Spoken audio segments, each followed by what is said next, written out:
Hey, my name is Chris Brennan, and you're listening to the Astrology Podcast. In this episode, I'm going to be talking with historian of ancient astrology and magic, Kristin Mathis, and astrologer Drew Levanti about the ancient mystical tradition known as Orphism and how it influenced the development and practice of ancient astrology.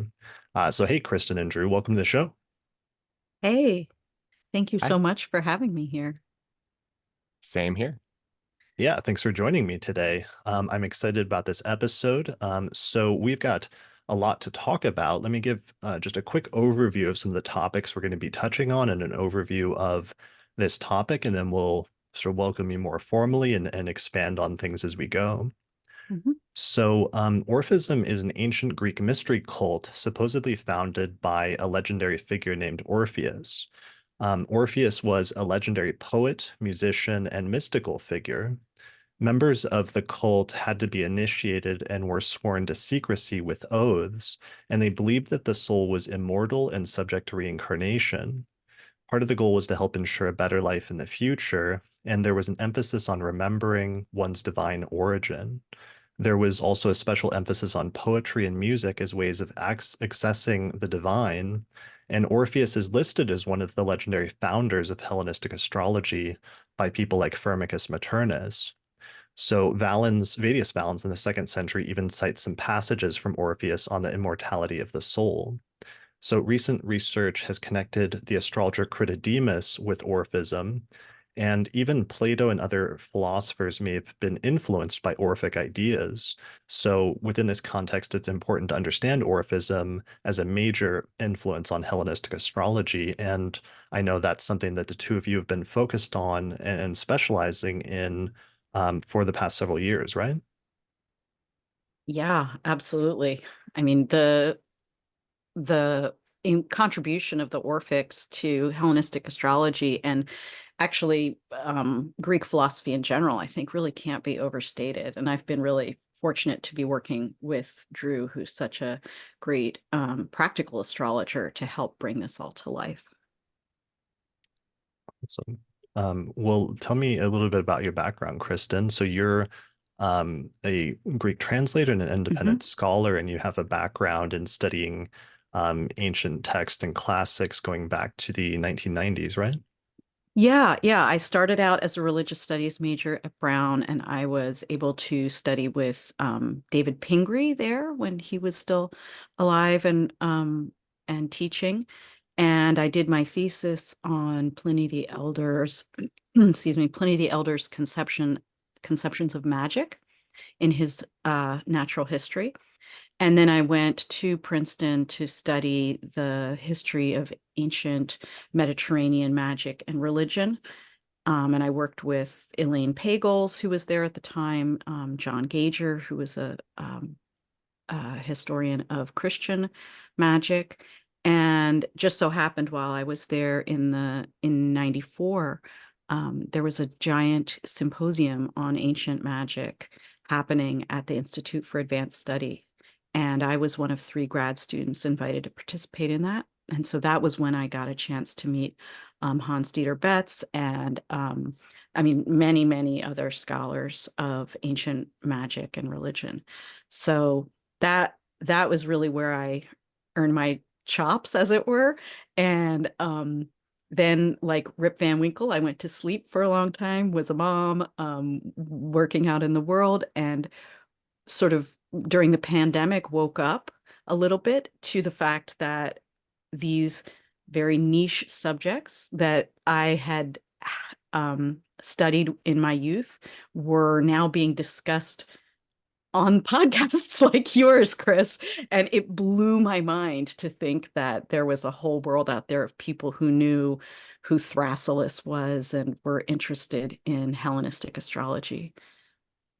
Yeah, I mean, things have really grown and developed in the past 30 years, but that's, an amazing pedigree and like set of connections that you had because David Pingree was one of the most influential scholars of ancient astrology in the 20th century. And then Elaine Pagels, of course, being very well known for her work in Gnosticism, and Mhm. Hans Dieter Betz for his work on the Greek magical papyri. So that puts you in like a unique position or almost sort of lineage in terms of some of that Yeah. material.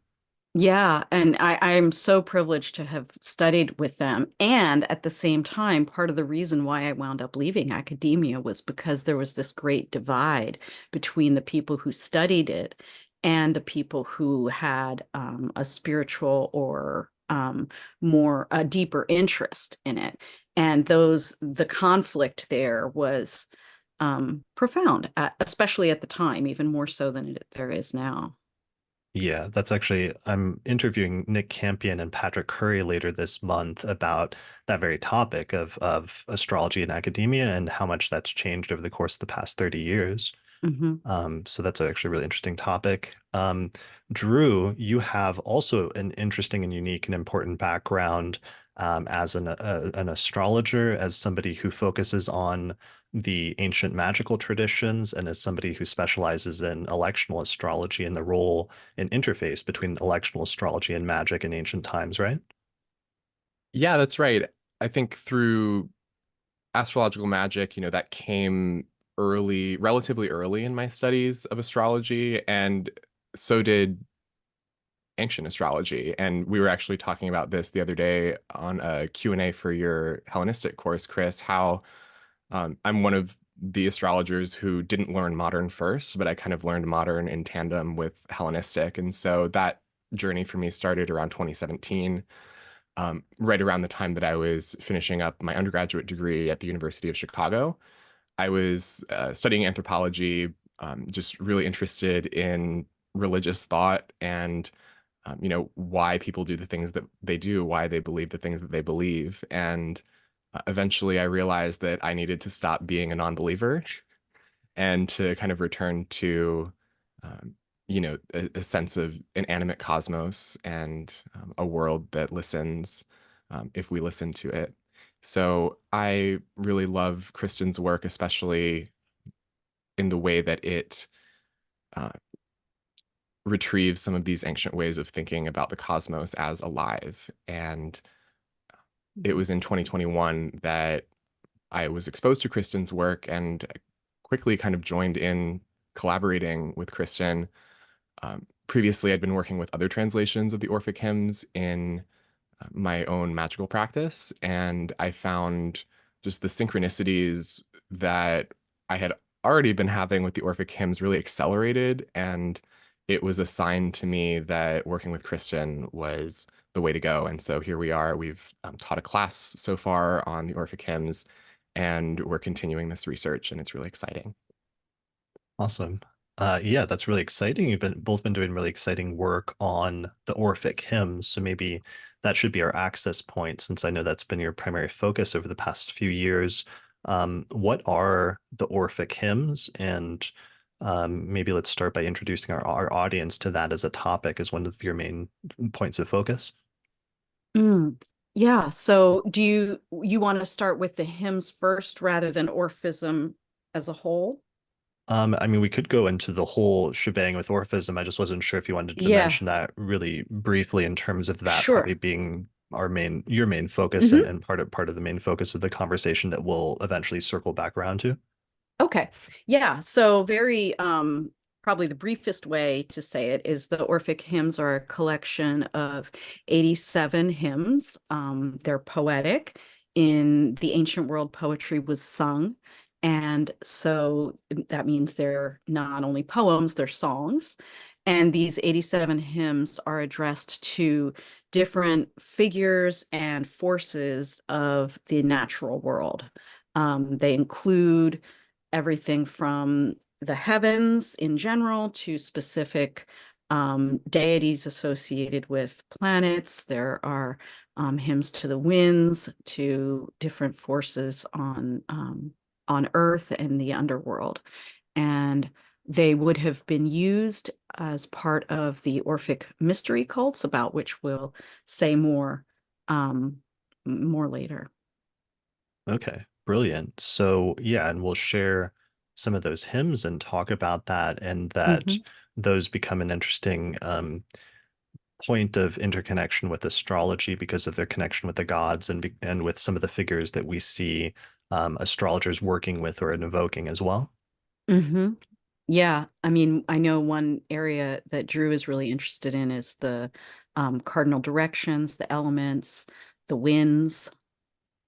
All those come up in the Orphic hymns and in later Hellenistic astrology. All right, brilliant. All right, so let's orient people and let's talk about Orphism and the Orphic tradition as a setup before we get into the hymns and talk in more in detail about what those are. So who is Orpheus and what is Orphism? Yeah, so who is Orpheus? Orpheus is in Greek myth the first poet. And there are many different myths related to Orpheus. Like most Greek myths, there's not just one version of his stories. And the main way that today most people know Orpheus, if they know of him, is through the myth of Orpheus and Eurydice. That's where Orpheus is in love with a young maiden or a nymph, sometimes named Eurydice, and she dies while she's in the forest, and her soul is taken down to Hades. Orpheus needs to go rescue her from Hades, and he goes down there, sings and enchants Persephone and Hades, convinces them to let Eurydice go, and they agree, but on the condition that when she comes, as she's journeying back towards the earth, she may not, he may not, sorry, Orpheus may not turn around and look at her. They want him to trust that she's there. And as he is stepping out from the underworld, he turns around and reaches back to grab her hand and pull her out. And in doing so, undoes the spell, and she is taken by Hermes back down to the underworld. So he loses her. Now, this is the hymn that most people know Orpheus for today because it was popularized during the Roman period by the Roman poet Ovid. That is one aspect of Orpheus's myth that would have been familiar to most people in the ancient world, but the ancient Mediterranean world, rather. But there are other aspects of his myth that were just as, if not more important in pre-Roman times. And specifically, one of the main things that he was known for was his ability to enchant not just gods, but also monsters and aspects of the natural world. So he could enchant and speak to the stars, the plants, the animals. And he also is famous for having journeyed with Jason and the Argonauts on the voyage to get the Golden Fleece. And we are told that his role on this journey was sort of threefold. One was that his singing and lyre set the beat for the rowing of the oars. And the second thing is that he was able to enchant various dangerous creatures that they passed. So when they sailed past the sirens, the same sirens that Odysseus had to sail past in Homer's book, The Odyssey, when Jason and the Argonauts sailed past them, Orpheus sang, and his songs were so enchanting that they out-enchanted the sirens, who were famous for luring sailors to their deaths. So he was on the boat to set the pace, but also to help them navigate monsters and danger. And then the third thing that he did on that journey that was widely known is that he established the mysteries. Not much is said about what that entailed, but he apparently stopped on an island and dedicated it to the mysteries and taught humans the rites and the words necessary to achieve a certain type of immortality. So those three aspects of Orpheus's myths were actually the predominant ones until we get to a later point, when Ovid picks up this story of Eurydice and brings that forward. Okay, It's so not that it Yeah, it's not so much that the Eurydice myth didn't exist as much as it just was like which aspects of the myth are more forward and more receding. sure, Different but the ones. three sort of primary things and touchstones that sort of universal is that he was a poet, he was Hmm. a musician, and that he Hmm. also had this association of being like a spiritual teacher or a founder of the hidden mystery traditions. Yeah, exactly. And Drew, I know you wanted to say something about the Hmm. connection of with Right. Orpheus. Hmm. Right. Yeah. And I think what the Argonaut story shows about Orpheus is his connection to navigation and his special skills in being able to assist in navigation through um, various trials. And so this role of Orpheus as a guide and as a navigator is very much connected with um, the the context of navigation of the seas. And so when we think about the Mediterranean world, where all of these myths and these legends take place, it's an incredibly nautical world. And so we see this in the astrological tradition, certainly with the prominence of the nautical metaphor, for example, where listeners of the podcast will probably be familiar with the idea of the ascendant or the rising sign as the helm of the ship. And so the entire birth chart tends to be conceived in the ancient world as a ship. And the soul or the individual navigates their life as if steering a ship. What I think is important about this relative to Orpheus as a psychopomp figure, one who traverses the overworld and the underworld, or the world of the living and the dead, is that Orpheus is not only a guide of souls through life, but also of souls in death. Hmm. So one way that we can see the influence of, or see the roots of Orphic thinking in Hellenistic astrology is through the nautical metaphor.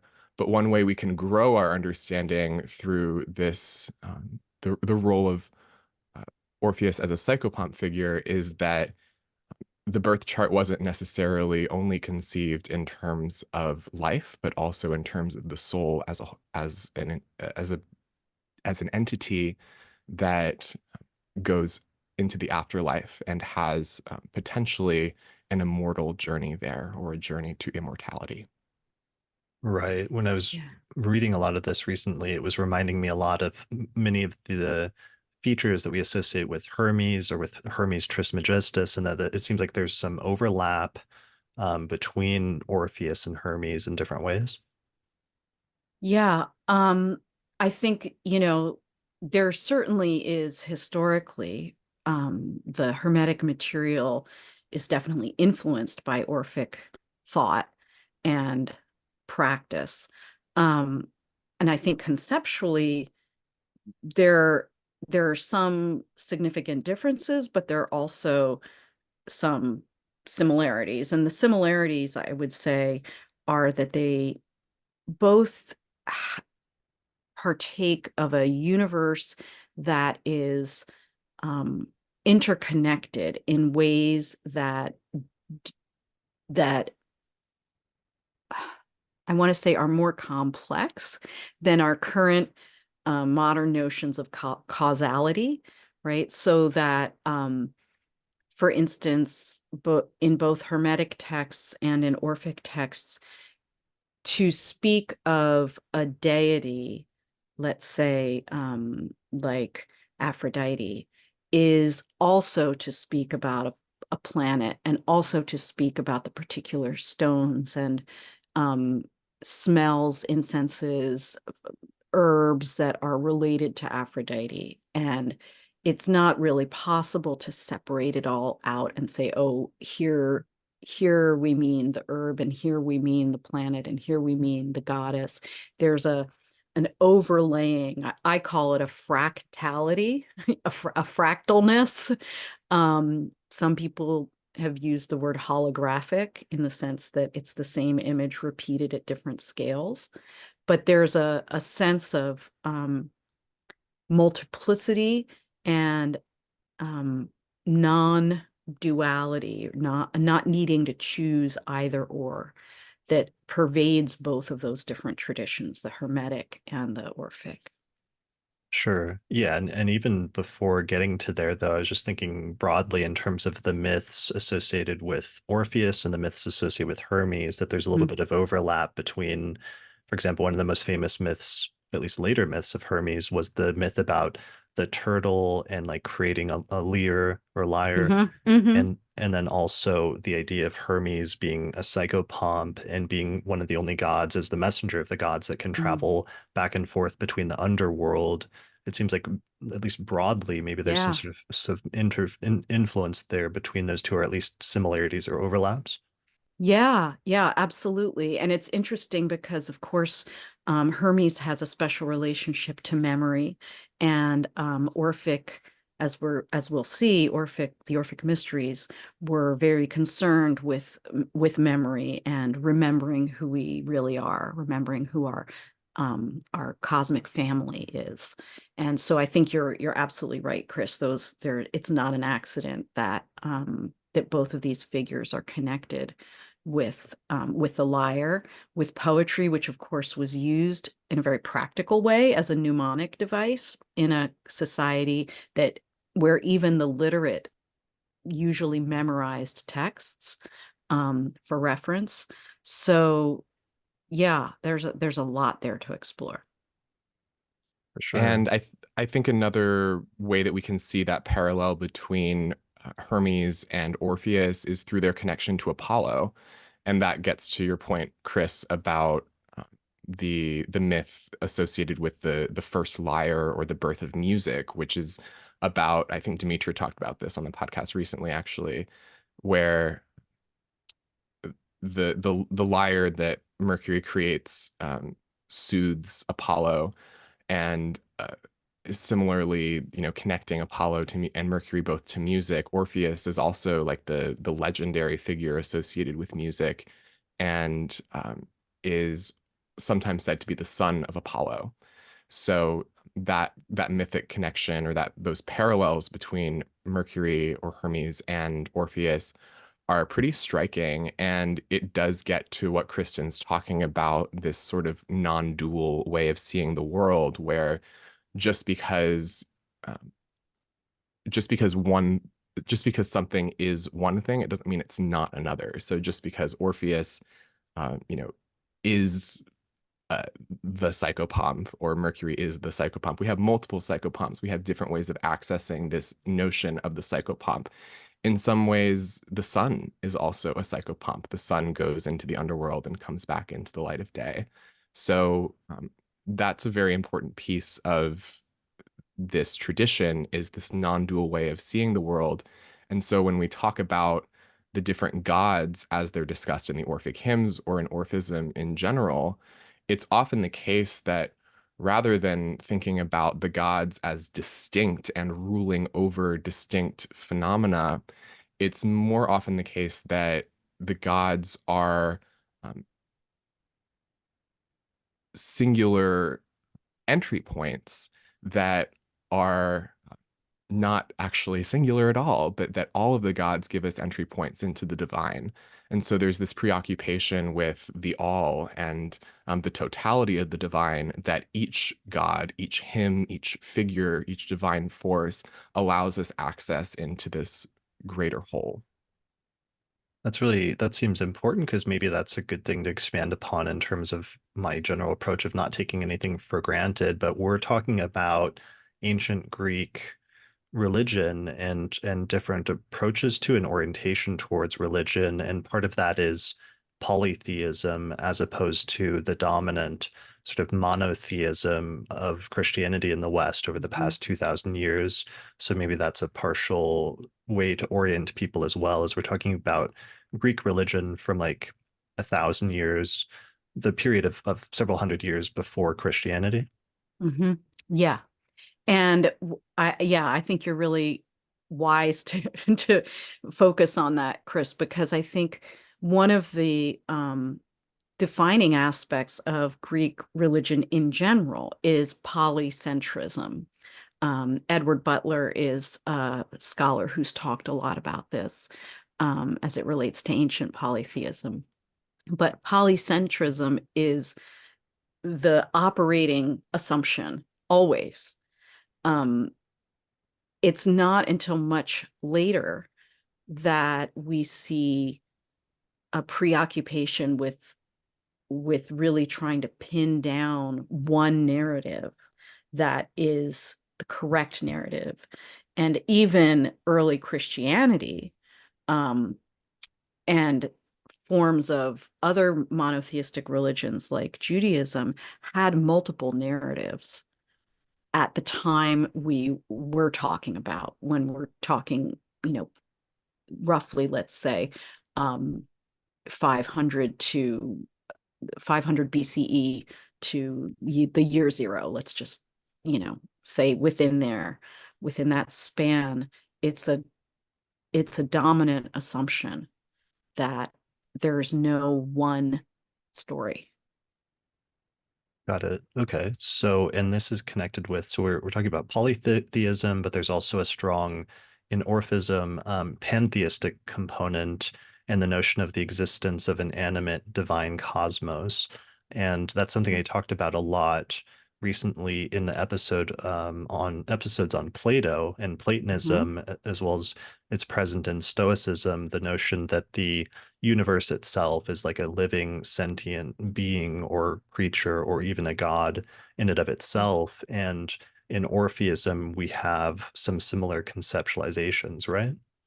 Yeah, yeah, I think that one of the really, personally for me, fascinating things about Orphism is that presupp it it presupposes a cosmos that is totalizing.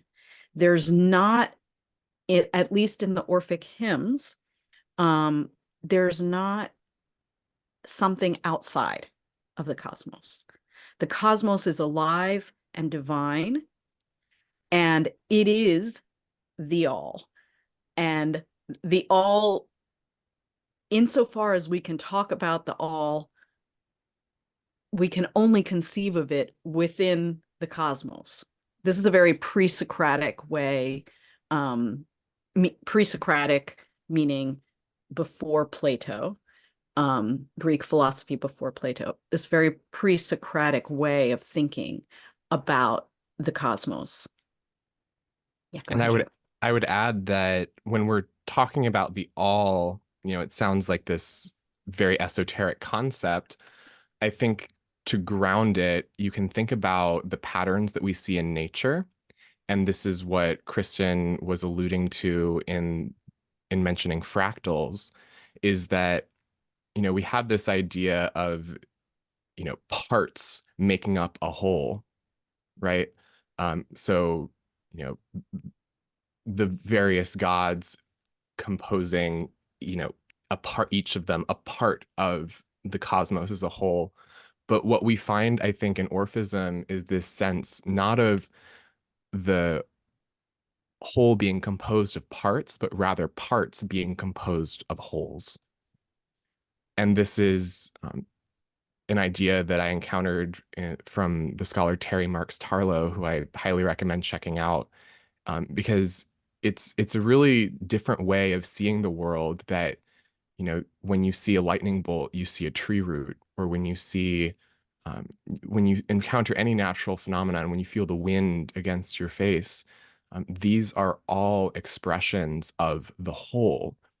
It's not that the wind, the waves of the wind, or the fluctuations of the air are different from the the shape of a lightning bolt or the shape of a tree root. It's that these patterns are always recurring, um, and yet never repeating exactly. There is unity and there is differentiation. There is always a signet or an impression of the all in every natural phenomenon we encounter in the cosmos.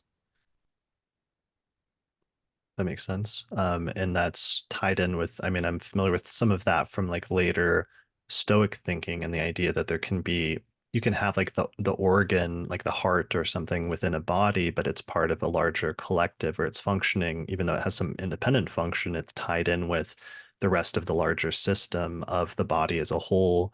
And that the universe, in a pantheistic sense, was sometimes conceptualized in a similar way, that there can be pieces of something, but they're part of a larger body. It's not even just that the pieces are part of a larger body, it's that each piece is the whole, that we see the whole in each part. And Or, it's, oh, go ahead. you can jump off that. Well, I was just going to say this is where I have a favorite analogy to use here, which is like a gaming die, one of those 20-sided D&D die.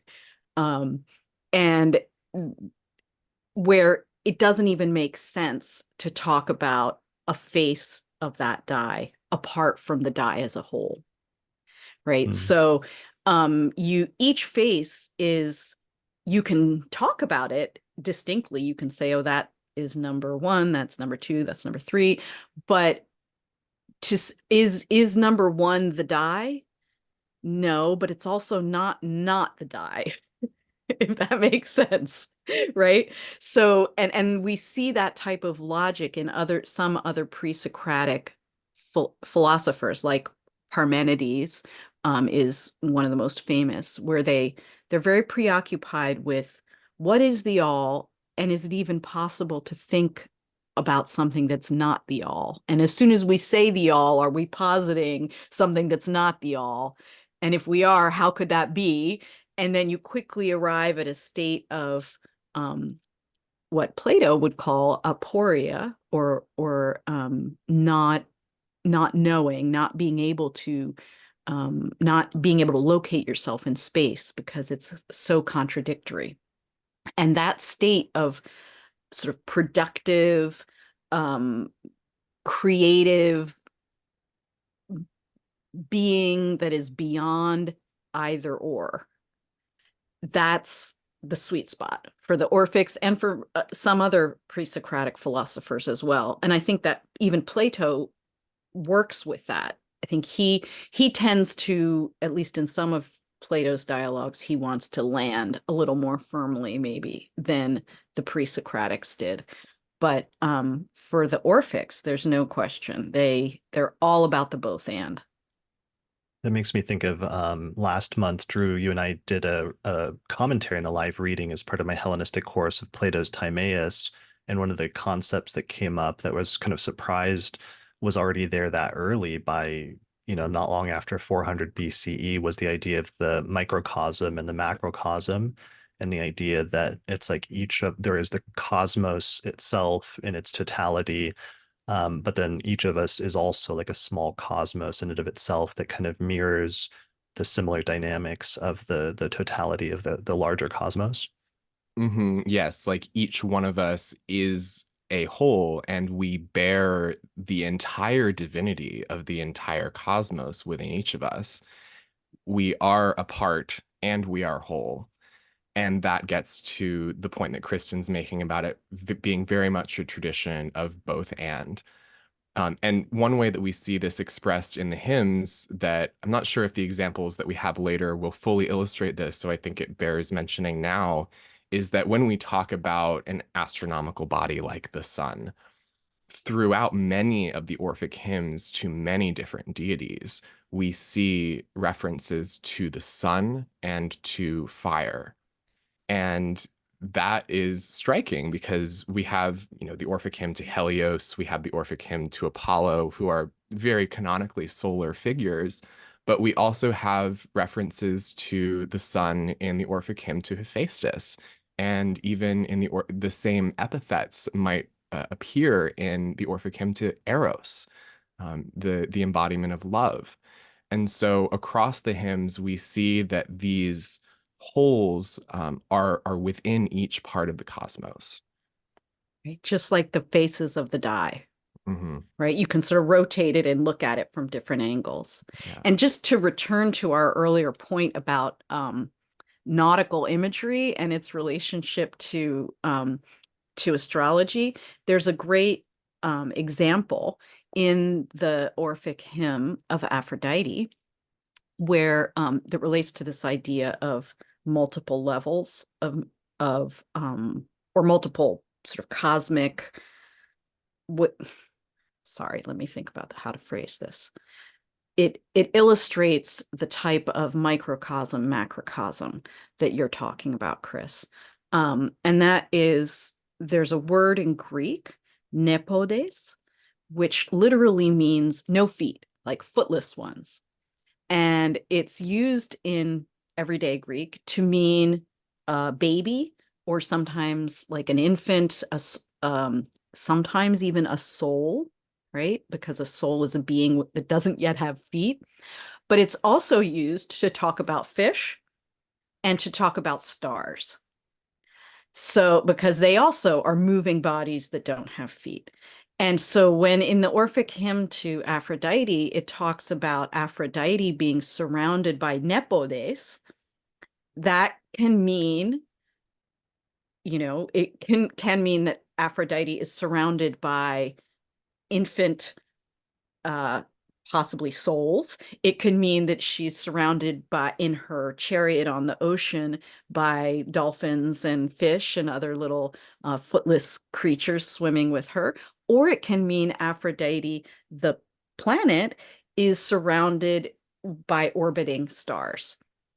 So that's a great example of how all those things are true at the same time. And it's what makes translating the hymns very, very difficult, because it's often referring to many, many levels of micro and macrocosm at the same time. I think that's a really great point, and then I'll provide a nice transition, because that interpretive element of where you're translating texts that are sometimes encoded as part of a mystery tradition and that contain many different subtle levels of interpretation and different things that could be implied from different perspectives, leads us into needing to talk about what is Orphism as a mystery cult, and what were different other types of mystery cults and what differentiated Orphism as one in the ancient world? Mm-hmm. Yeah.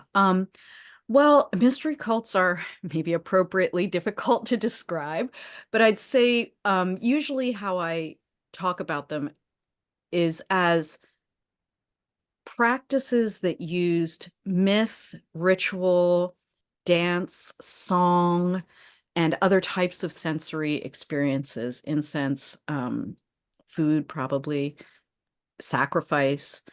And the mystery cults used these sensory experiences to help reconfigure an initiate, a human, a person who was coming for the purpose of being transformed, being reborn. So it used these sensory experiences to make the initiate into a different type of being.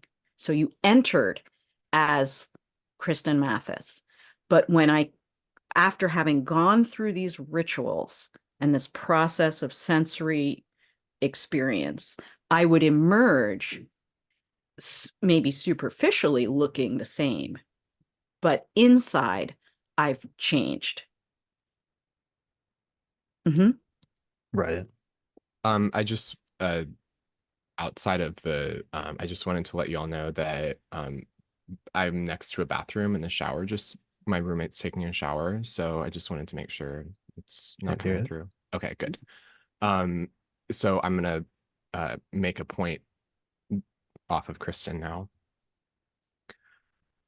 So I think that what Kristin's saying about the initiate coming in one kind of being and through initiation becoming a different kind of being, or somehow changing in a core way, is something that we can relate to today as students of astrology, where for many of us, I can speak for myself in particular, learning astrology and seeing the way that the world around me behaves astrologically in response to these archetypes and they're shifting around the sky, that is and that makes me a different kind of being now because I encounter the world in a different way. And so I think that that is a really easy way for us to grasp what it might have been like to be initiated, is that there is this body of knowledge that, as Kristin's saying, is transmitted not only as knowledge or as a sort of intellectual phenomenon, but also as through sensory experiences. Yeah, and we know from other types of mystery cults, in particular the Eleusinian mysteries, which we have a little more documentation on and archaeological evidence for. We know that initiates were often that they had to undergo special fasting and prayer beforehand to prepare, that there were folks who had already been initiated who would help lead them or guide them through the initiation rituals. We know that in some of the mysteries, there were different grades of initiates. So you might undertake it, the ritual process more than one time. And we know that there were different roles. There were people who led the ritual element of the mystery rituals. And then there were others whose role it was to explain what was happening. And there might have been periods of study that you had to undergo either before or after undergoing the actual ritual itself. So we're not, they kept these secrets very well. So it's not like we have a manual for how to do the mysteries from the ancient world. If anything, honestly, these hymns themselves are probably the closest thing we have to such a manual, because it's possible to read these 87 hymns as a liturgical or ritual script for what was maybe a night or a day and a night of mystery ritual. And I think Right. I think that's an important thing to point out, Kristin, that these hymns were meant to be done in sequence, to be performed in sequence as, like you're saying, a liturgy or as a script, which is different from how we usually encounter the Orphic hymns in the practice of astrological magic today, where we kind of take one or take a couple that are resonant with the forces that we're working with. But in that context, it was definitely meant to be all 87 of the hymns, and it would take a very long time because the initiation ritual is a laborious task. Yeah, and maybe, we don't know, but it's also possible that having undergone this initiation, perhaps people did work with one or a couple of the hymns here and there to strengthen a practice or to gain greater relationship with a particular deity. So we don't know whether they used them individually or not, but we do know that they used them in community. Right. And all of this is important as a backdrop for the astrological tradition, because one of the things that always stood out to me that I thought was really striking when I first started studying ancient astrology and reading some of the astrological texts is that some of the ancient authors, ancient astrologers, actually ask you to swear an oath and refer to the student of astrology and of their works as an initiate, as if it's part of a mystery tradition that some of the ancient astrologers were part of. And that's very prominent in Vedius Valens and in Firmicus Maternus, Mhm. where, for example, I have this quote from Valens of one of the oaths. There's three different oaths that Valens makes you swear, but one of them, he says, concerning this book, then, I must before all prescribe an oath for those who happen to encounter it, that they may keep watch over what is written and withhold it in a manner appropriate to the mysteries. I adjure them by the sacred cycle of the sun and the irregular courses of the moon, and by the powers of the remaining stars and the circle of the 12 zodiacal signs, to keep these things secret and not impart them to the unlearned or the uninitiated, and to give a portion of honor and remembrance to him who introduced them to this discipline. May it go well for those who keep this oath, and may the aforementioned gods be in accord with their wishes, but may the opposite be the case for those who forswear this oath. And Firmicus actually has a similar oath. So in the astrological tradition, this idea of like oaths and mystery traditions and being initiated into something is very directly relevant in terms of the practice of ancient astrology. But that's where Orphism is really interesting because we can then understand this backdrop of other ancient mystery religious traditions that extended back hundreds of years before Hellenistic astrology and probably gave some of the context for mystery traditions and oaths like this. Yeah. And I think that Orphism is really interesting because it's a Greek, it's a place where we can see Greek mystery traditions intersecting with what we know about other even more ancient astral, let's call them astral temple traditions, whether we're talking about Mesopotamia or Egypt or Phoenician temple traditions, all of which combined astral observance with functions of the priesthood and to a certain degree, to one degree or another, with different types of divination. And so we have, these very ancient temple traditions that we'll talk a little bit more about this later, but they really come together in the milieu of ancient Mediterranean trade routes and different colonies that interact with each other. And then the Orphics, it's like in these Orphic hymns, we see the Greek philosophical and religious tradition adopting and changing and molding those ancient temple traditions into something new and definitely Greek. Right. And but part of that with some of the priestly traditions is that the knowledge and the information is not open to everybody, but there's some things Yes. that are like closed practices. Exactly, exactly. And in all of the mystery traditions, there's this idea of not being able to speak of what has happened within the ceremony. And they mean that in two ways, right? When something, the word in Greek is areton, which literally means unspeakable. And it is unspeakable in two senses. One, in that it should not be spoken, right? You should not speak of these things because they're sacred. But there's a second meaning, which is that it's unable to be spoken. You can't capture it in regular everyday language, which is why poetry and dance and art and these embodied practices are so important. But even if you were to blurt out the deepest mystery, which you shouldn't because you're not supposed to speak it, but if you were to, you would somehow still not be able to capture it because at bottom, at the most fundamental level, these teachings go beyond the ability of human speech to capture.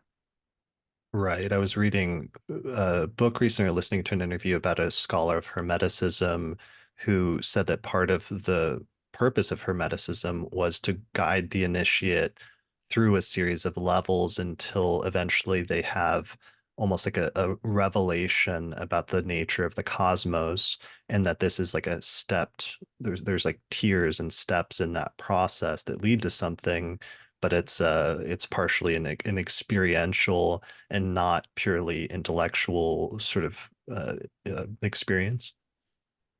And Chris, since you've brought up Timaeus, I just wanted to mention that this idea of the unspeakable I'm not sure how it appears in the Greek there, but Plato similarly says that even when he's speculating on like who the creator is and where all of this comes from, he says that even if we knew who the creator was, we wouldn't be able to tell other people about him, right? There's something about the divine that cannot be communicated once you know it. It has to be accessed through experience. Mhm. Right. And that kind of ties in with that other idea of like the archetypes and Plato's whole theory of ideas and whether how you know what an archetype is and if that's accessible to the mind, or yeah, how to access the realm of that which is beyond the physical realm that we're living in. Mhm. And I think here there's a connection too to very ancient, um, I'm going to say European, but actually also just Mediterranean ideas of how to access the spirit realm. So we have evidence from that some of the earliest Greek rituals involved ecstatic states, and we know that those and as did rituals in Egypt, in the Near East, and the in those states you were given special access to the divine. Sometimes that was imagined as being possessed by the divine, and sometimes it was imagined as an epiphany, right? Something that you see that appears to you, but that these ecstatic worship states were regarded as important ways of accessing fundamental truths about the cosmos. And I feel like I should just mention this because I always get this question, well, were they taking shrooms? Were psychedelics involved? And I'm not going to speculate on all of ancient Mediterranean religion. I will say that in the Orphic hymns, what we do see is they were definitely using certain substances. We have very explicit references to different forms of incense that were used. And when we're talking incense, we're not talking a tiny little stick. We're talking about big handfuls thrown on cauldrons and blazing, smoke coming up in your face.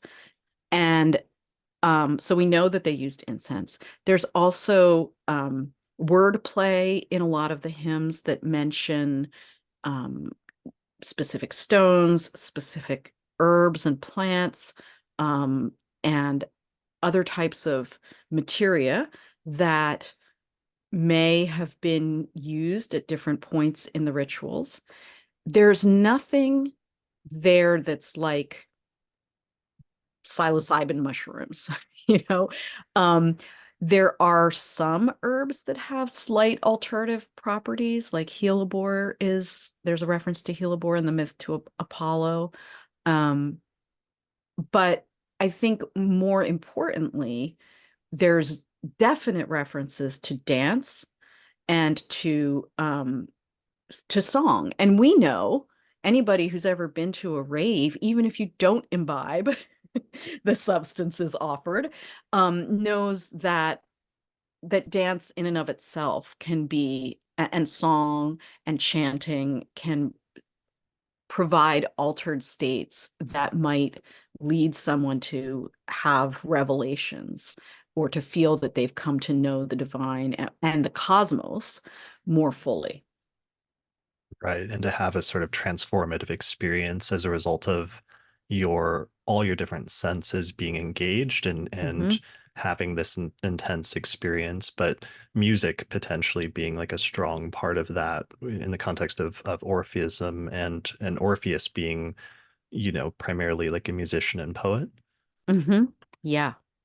And so these were collective acts primarily, right? Like these, it's a group ritual. It's not necessarily something that you would think of as hermetic or behind closed doors, even if it is a mystery and secret. Okay. So, let's see, ecstatic states. The Delphic Oracle was tied in with ecstatic states potentially, or at least the notion of Hmm. inspired divination being Hmm. relevant there, of the idea of being directly inspired somehow by a god, in terms of having some insight into not just the nature of the universe, but potentially the future as well. Hmm.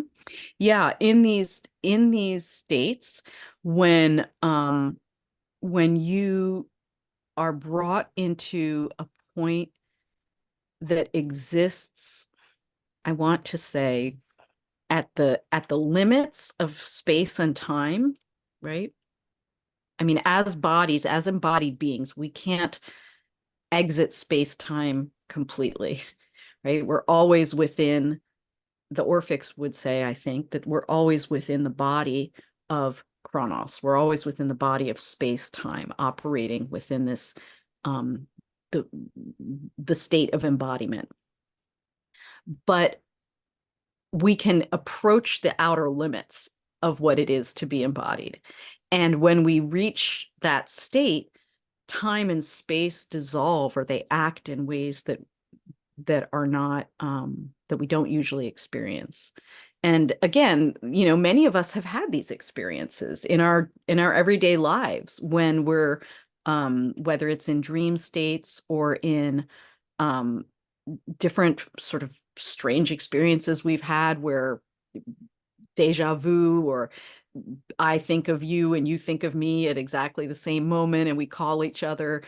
These moments of, watching space time bend slightly were actively sought after by people in the ancient Mediterranean world. And the oracles were, um, individuals who, for various reasons, sometimes lineage, but sometimes being chosen by the god randomly, you were believed to sort of be able to access this, um, the bendiness of time and speak out of a place that, has access to the future and the past. Mm, okay. That's really important. And that idea of being able to stand outside of time, and in the later tradition, of course, in the astrological tradition, in the Hermetic tradition, the material world was associated with the planetary spheres, and us being subject to that once we're born on Earth, but that there was these attempts sometimes to transcend that and to get outside of that, which would also involve transcending time and space. Yeah, and you see this in the Orphic hymns, um, with their notion of fate, of the Moirai, where the way the hymns are structured, and particularly the hymn to the Moirai specifically, um, you see them leading the initiate through a series of rituals that sort of, one of the peak points in the series of hymns is in the hymn to the Moirai, when you're being asked to be released from fate, and um and Orpheus speaks in, it's the only time when he speaks in the hymn, like he says, I Orpheus, da da da da da. um I think that this is speculative right now, right? This is part of my ongoing research, but one of my operating ideas right now is that the hymns maybe were designed to lead initiates through a process where they could disentangle themselves from a certain type of fate, or from one state of being, and then emerge at the end of these rituals as someone who is not bound to the fate of rebirth in the same way that a non-initiate was bound to the cycle of birth and death and rebirth. Brilliant. All right, so I'd like to talk a little bit and transition at this point to talking about, we've talked about mystery cults in general, but I'd like to talk about what distinguishes the Orphic mysteries from other types of mysteries, as well as some of the doctrines of reincarnation that were associated with that group, as a potentially distinguishing factor. Mm-hmm. Yeah, well, I think, we have lots of attestations, lots of evidence from the ancient world that the Orphics were known for being particularly interested in what happens to the soul after death, and in particular, this idea that our soul returns and is reborn. We know for sure the Pythagoreans believed that this that metempsychosis, or the reincarnation of souls, happened. There's references that they may even have believed that you could be reborn in the body of an animal, for instance. We don't have such definitive proof for the Orphics, but I think it's safe to say that they definitely believed that the soul's journey took place over more than one life on Earth, and that they were interested in figuring out how souls, humans, could find a way to cut through the seeming division that happens between us when we overly identify with our bodies and this particular incarnation, and achieve a unity with the all, with the whole. Okay. And that they placed the optimal point for doing that, for being able to let go of the belief that we're separate and remember that we're actually all in the all. They placed the location of the optimal moment to do that in the afterlife, so that the mysteries are essentially a practice run for what's going to happen in the afterlife. In the mysteries, we're given the information we're going to need to use in the afterlife in order not in order to unite with the all, because the Orphics believe that we were never really separate from the all in the first place, but we are going to remember that we're connected to the all in the afterlife. And I would add to that it is what Kristin's saying, that all roads lead to the all, whether we have the information of the initiates or not.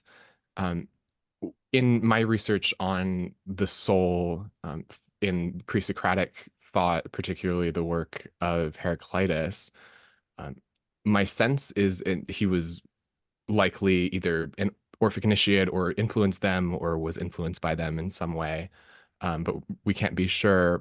My sense of at least one version of the soul journey is that in the afterlife, the soul either joins the heavenly family, returns to the stars, returns to the all, something like that, or it gets put back into the totality of soul.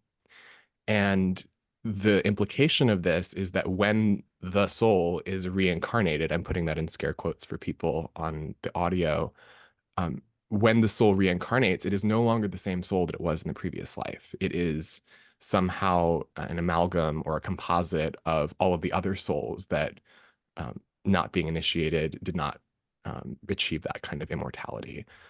So this is ongoing research over here, but I wanted to point out that this is not necessarily the same kind of Platonic reincarnation that we might be familiar with, where the soul as an ontological entity unto itself is immortal, but rather that soul is immortal as a totality, and each individual soul can become immortal, but that immortality does not go between lives necessarily. And Kristin, if you wanted to. Yeah, I think it's a really interesting place to do further research. What I think we know is that in the hymns, at least, the soul, first of all, the soul is embodied. It's not that there's an immaterial soul and a physical body. The soul itself similar to, let's say, some ancient Egyptian beliefs. The soul itself has different types of body associated with it. So there's a more, let's call it a more fiery element of soul. And then there's the breath of life, the animating force of soul. And then there's a condensation of this life breath into a more watery and moist fluid body. And then there's the concrete embodiment into our corpus is more associated with the earth elements. So we have a process in the Orphic hymns of different types of bodies coming together and forming Kristin Mathis, who you see sitting in front of you. And when it's not clear to me yet what parts of that recur. We know clearly the corpus will be different next time around, but what other elements persist is still an area that I don't feel like I can really comment on Yeah. more specifically. This one of the few Orphic fragments, actually the direct references that Vedius Valens has to Orpheus, where he preserves these 4 passages from some Orphic text about the immortality of the soul. And I thought that was really interesting that we have this practicing astrologer in the 2nd century who is drawing on some Orphic philosophical or spiritual text. So Valens in book 9, he says, as the divine Orpheus says, and then it has a quote, it says, quote, man's soul takes root in the ether. And then it says, here's another quote, and when we draw in the air, we harvest the divine soul. And then it gives us another quote that says, the immortal and unaging soul comes from Zeus. And then the 4th quote says, of all things, the soul is immortal, the body mortal. So this is, this is 2nd century CE already, but this is interesting that at least in terms of whatever Orphic text Valens was drawing on, he was drawing inspiration of this idea of the soul being immortal from this Orphic tradition. Yes, and that point that Valens makes about Zeus, what was the exact quote again? That the immortal and unaging soul comes from Zeus. Right. So that's really interesting in light of the elemental scheme of Empedocles, who um, is the originator of the 4 element scheme. And in his text, he equates like 1-to-1 each of the 4 elements with a god, and Zeus is the element of fire. So it's Well, I would say just Drew that because I feel like you're almost downselling this here. There is no separate word for fire. It right. says there are 4 elements. Zeus, Yeah. right? And Zeus, I think, could be fire, could be air, but like Zeus, Hera, Mhm. which is clearly air. And then so he's not even there's not even he doesn't even have the word yet for something that's separate Mhm. from the god. Right. And so Chris, that first statement about the ether, and that statement about Zeus, those are both elemental statements about the soul. Mhm. And so it's clear that there's some interest in these different elemental bodies of the soul. Mhm. Yeah, Yeah. for sure. And also in the context of Valens, he's partially talking about the air and the breath of life, and there's some overlap there in terms of the moment of birth and this notion that astrologers have commonly had in terms of the emphasis on casting the birth chart for the moment of birth and for sometimes the moment of first breath, and some ancient notions about the breath of life making the person sort of like alive at that time in some way. Mm-hmm. Yeah, absolutely. I think that's critical. I mean, we see that in the hymns in all sorts of ways, appropriately, many levels. Um, the hymns themselves begin with a birth, right? We have the very first hymn is Hecate, and then the second hymn is a Prothuriah, who is the goddess of birth, of bringing forth, of childbearing, of the act of labor and birth. And that begins the hymns and puts, and then throughout the hymns, we get over and over again these references to air as the force of life, particularly in the hymn to Hera, but also in Rhea, because they're different, again, different facets of a die, right? The life breath has a cosmic element of the animate life breath of the cosmos, which is primarily identified with Rhea, the spouse of Kronos, and the human being has their life breath primarily identified with Hera. Okay. So, and this connects with, because in a recent like Q&A with my Hellenistic course, somebody was asking me, what is it true that in ancient astrology the sun is associated with the soul? And one of the things when we were looking at the texts that it did say was that the life breath was associated with the sun, but that there are some notions of like life breath and soul having some sort of connection in some ancient philosophies. Mm-hmm. Yeah, and I think that gets to the different aspects of soul bodies, right? You have the soul body that's more what we might think of as the intellect, or some sort of it's not just the intellect, but it's the thinking capacity, let's say, and it's more than rationality, but let's call it your mode of apprehension. So that could include certain forms of senses as well, but apprehension is one type of soul body. The animate force, or the breath, is another type of soul body. So, and this becomes very complex and codified in later Platonic philosophy. But in the Orphics, I think we're seeing something that is maybe a little bit more fluid and fractal.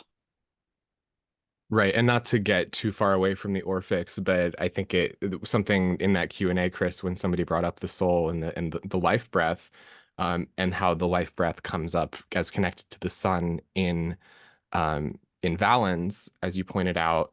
It made me remember this passage from the Beginning of Wisdom by Ibn Ezra, the Mir Epstein translation, where in just the second sentence on the sun, so there's a section on each of the planets, and this is the second sentence on the sun, says, hers is the air and the sensitive soul.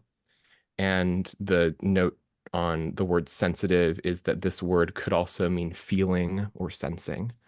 So again, these elemental connections with the sun, it's like you would think it's just fire, but there's also this airy quality. So it's interesting. Right. And that would be in the context of Ibn Ezra's like 13th century Aristotelian views, drawing on Aristotle and some of his distinctions with soul. And it's interesting here with the Orphics, though, that we have this much earlier Greek tradition about soul and its connection with ether. And just to bring us back to the original point, because I think it's something that surprises many people when they maybe first start learning about some of this, is usually we think about the ideas of reincarnation being an Eastern concept or being like an Indian concept in terms of Hindu ideas of karma and reincarnation. And while we don't necessarily have ideas of karma going on here, the idea that we have any sort of like doctrine of reincarnation potentially, however that's defined, is a little surprising, but it's something that is here in Orphism, and also, as you said, Kristin, something in Pythagoreanism as well. Mm-hmm. And according to the ancients, both Orpheus and Pythagoras, the ancient scholars related this belief to Orpheus and Pythagoras having roots in Egypt. So whether we take that as contemporary historians, there's debate about how much Orphism and Pythagoreanism owe to Egypt. I tend to think they actually owe a fair amount to Egyptian beliefs, but certainly in Egyptian beliefs about the pharaoh's soul, we see an idea that there's a cycle, and the pharaoh, through various rituals that are in the pyramid texts, which are very ancient, the pharaoh's soul can achieve a certain type of immortality by joining the circumpolar stars. And I think that's a really interesting area for further research, looking into specific connections there. Yeah, that makes me think of that there's a commonality, at least, of a preoccupation with the afterlife. And I Mhm. know what little we know from the Orphic tradition, one of the ways that we know anything is that there have been a number of different tombs or graves that have been discovered where there's Orphic elements in the burial sites of where they Mhm. buried people with different Orphic like artifacts. Hmm. Yeah, the most famous are what are called the gold lamellae, or there are these, sometimes they're called the gold tablets. They're very thin pieces of gold upon which were inscribed texts. And the texts are interesting. The texts are in Greek. Um, and we have a number of these from different locations around the Mediterranean. But the texts in Greek um, sometimes are very simple. They just say the initiate's name, or they say the name and the word initiate. But the longer texts give, I often think of them as like a GPS instruction for the underworld, right? So it tells the deceased what to do when they enter the underworld. Go to, you're going to see two streams. Don't take the left one, stick to your right, or sometimes don't take the right one, stick to your left. You'll see a tree. There's a stream there. Don't drink from it.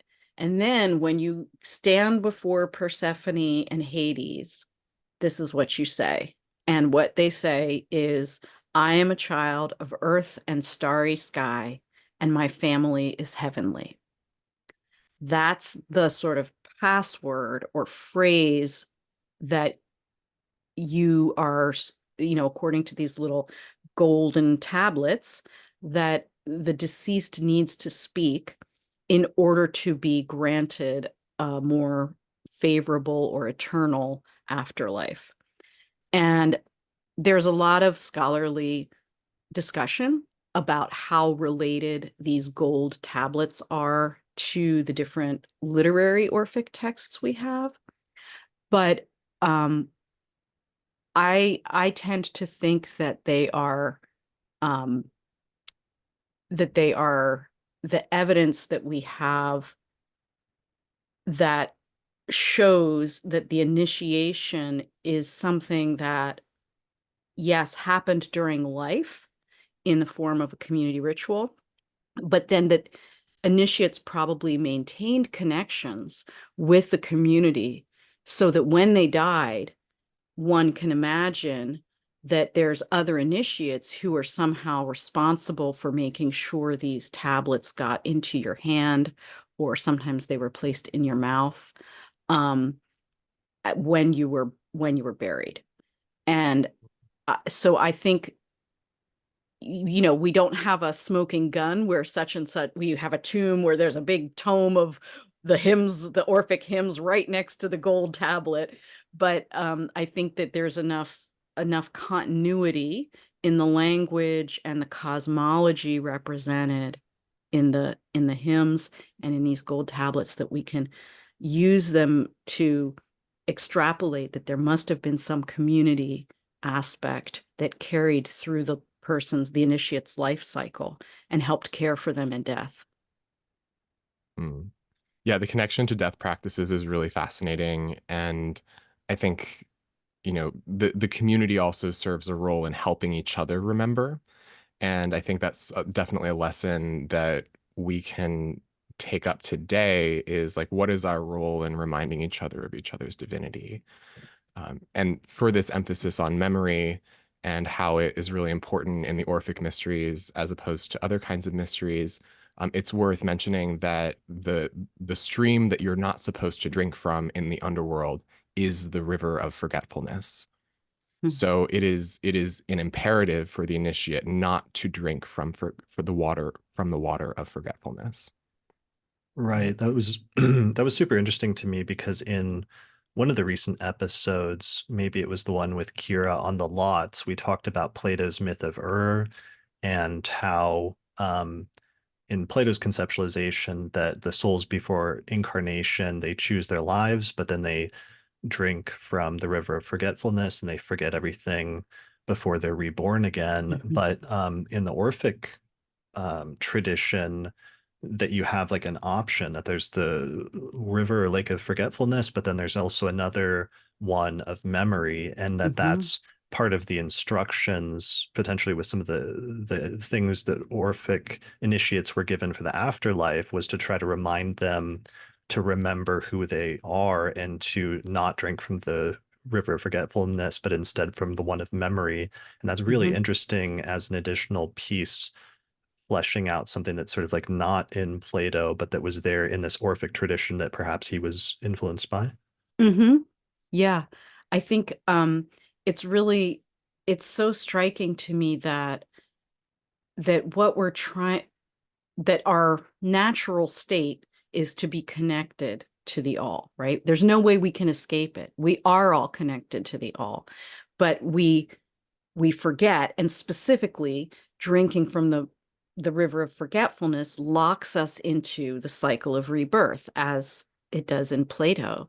But by remembering and following this other stream, we're able to more deeply and deeply remember who we are to the point that we can be sort of reabsorbed and not come back in a different body. And these streams were in the sky. They were not just imagined things that happened in the shady recesses of the underworld. These were actual stars that they could point to. And this is something that Kristin and I get into in some depth in our class on this. But it has very much to do with the Milky Way and how we orient toward the center of the Milky Way versus toward the limbs or the arms of the Milky Way. And they saw this stream as like further we have the galactic center currently around 26 degrees of Sagittarius. The anti-center around 26 degrees of Sagittarius 26 degrees of Gemini is where they saw these streams as like a literal fork in the stars. Well, there's a gap there, right? There's a gap in the when you look at the Milky Way, like with the naked eye, observing it at night in an area with low light, which would have been the case in most of the ancient Mediterranean world, you can physically see this milky path that they believed was not just the Orphics, but in general in the ancient Greek world was associated with Hera's milk, right? There's the myth that Heracles is suckling at the breast of Hera and she pushes him away and the milk squirts out and goes across the sky.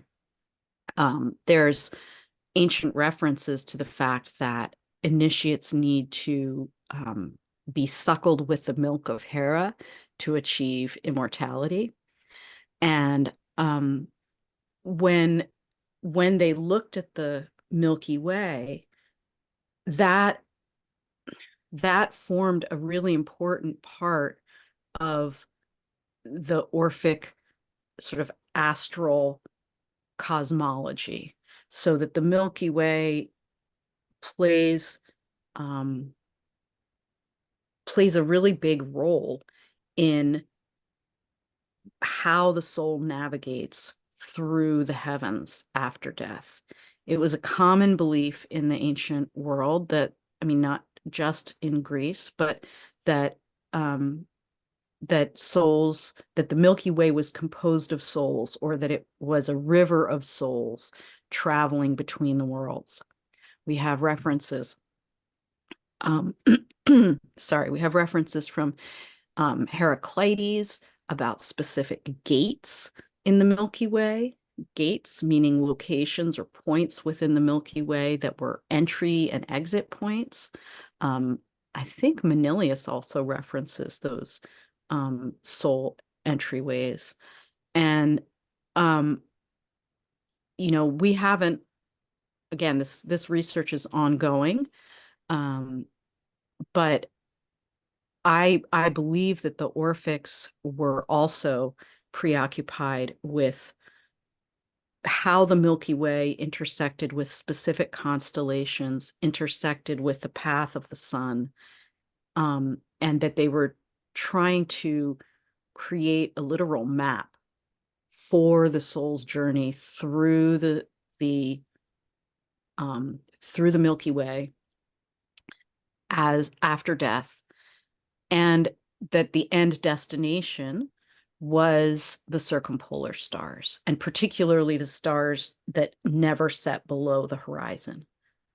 Right? This the idea being that the hearth, Hestia, the celestial hearth of Hestia, is the polar star, and the circumpolar stars are the souls of the initiates surrounding this celestial fire. And I think there's a lot more work for me and others to do there on unpacking the language of this that flows throughout the hymns. But the hymn to Hestia is a really beautiful one, and it is one of the last hymns in the collection, and the whole journey goes from birth, like the crossroads and then the birth, through various deities, and ends with Hestia and sleep and death. What were you just saying makes me think of Porphyry's on the Cave of the Nymphs, which is based on Homer, but also is trying to set up the celestial portals, and he establishes them in Capricorn and Cancer as like the gates for the soul. Yeah, exactly. Capricorn and Cancer are the two gates that are most frequently mentioned. And then because of the precession of the equinoxes, those gates had actually shifted a little by the time of classical Greece, so that the actual gates would have been in between Gemini and Leo, and in between Scorpius, Sagittarius. And I think one of the, again, I keep saying this, but ongoing research for me is how much of these Orphic hymns is is them trying to figure out very ancient traditions of, let's say, the Milky Way and gates, and fit them into the sky as they were observing it in 500, 400 BCE, right? So like if you've inherited a tradition of the gates being Cancer and Capricorn, because that's where the equinoxes fell at a particular point, or that's how, it intersected with the horizon at a particular point in time, very ancient point in time. And now in 500, 400 BCE, you're looking at the sky and it's a little bit different. You need to account for that. And maybe some of what we find in the Orphic hymns is an attempt to integrate these older temple astral traditions into the sky as they were observing it in their own lifetime. Right. It makes me think of the Thema Mundi as well, with the, Cancer being the ascendant and the rising sign, and Capricorn being the descendant, and each being associated with the moon and Saturn. Okay, so this is all really interesting and important. We've talked about reincarnation, we've talked about the immortality of the soul, and the preoccupation with giving people some instructions, and even like the passwords and telling them what to say in order to go in the better path or the better direction in the afterlife. So this is similar and sort of reminiscent to some of the later trends with like Gnosticism and like the transmission of wisdom or knowledge, and especially remembering where you came from and what your divine origin is. Hmm. And so we can see the ways in which some of the Orphic traditions may have influenced some of those later traditions of Yeah. Gnosticism and Hermeticism in pretty major ways. And yeah, that seems pretty significant in terms of influence. Yeah, absolutely. I mean, one of the really exciting things I think about the Orphic hymns and Orphism in general is, as you mentioned, Chris, we don't associate reincarnation usually with the West and Western tradition. And similarly, we don't associate, um, we have this maybe Victorian or early 20th century popular belief that the Greeks are very rational and there's nothing irrational at all about the Greeks. And um, the Orphics just undercut and cut through so many of those stereotypes and give us a way to access something with that's undeniably part of Western culture. And by Western culture, I mean ancient Mediterranean culture. So this is including the Near East and Egypt and, Italy as well as Greece. But it gives us a way to look back at that and see that actually that this is an animate cosmos. It is involved in cyclical and eternal time.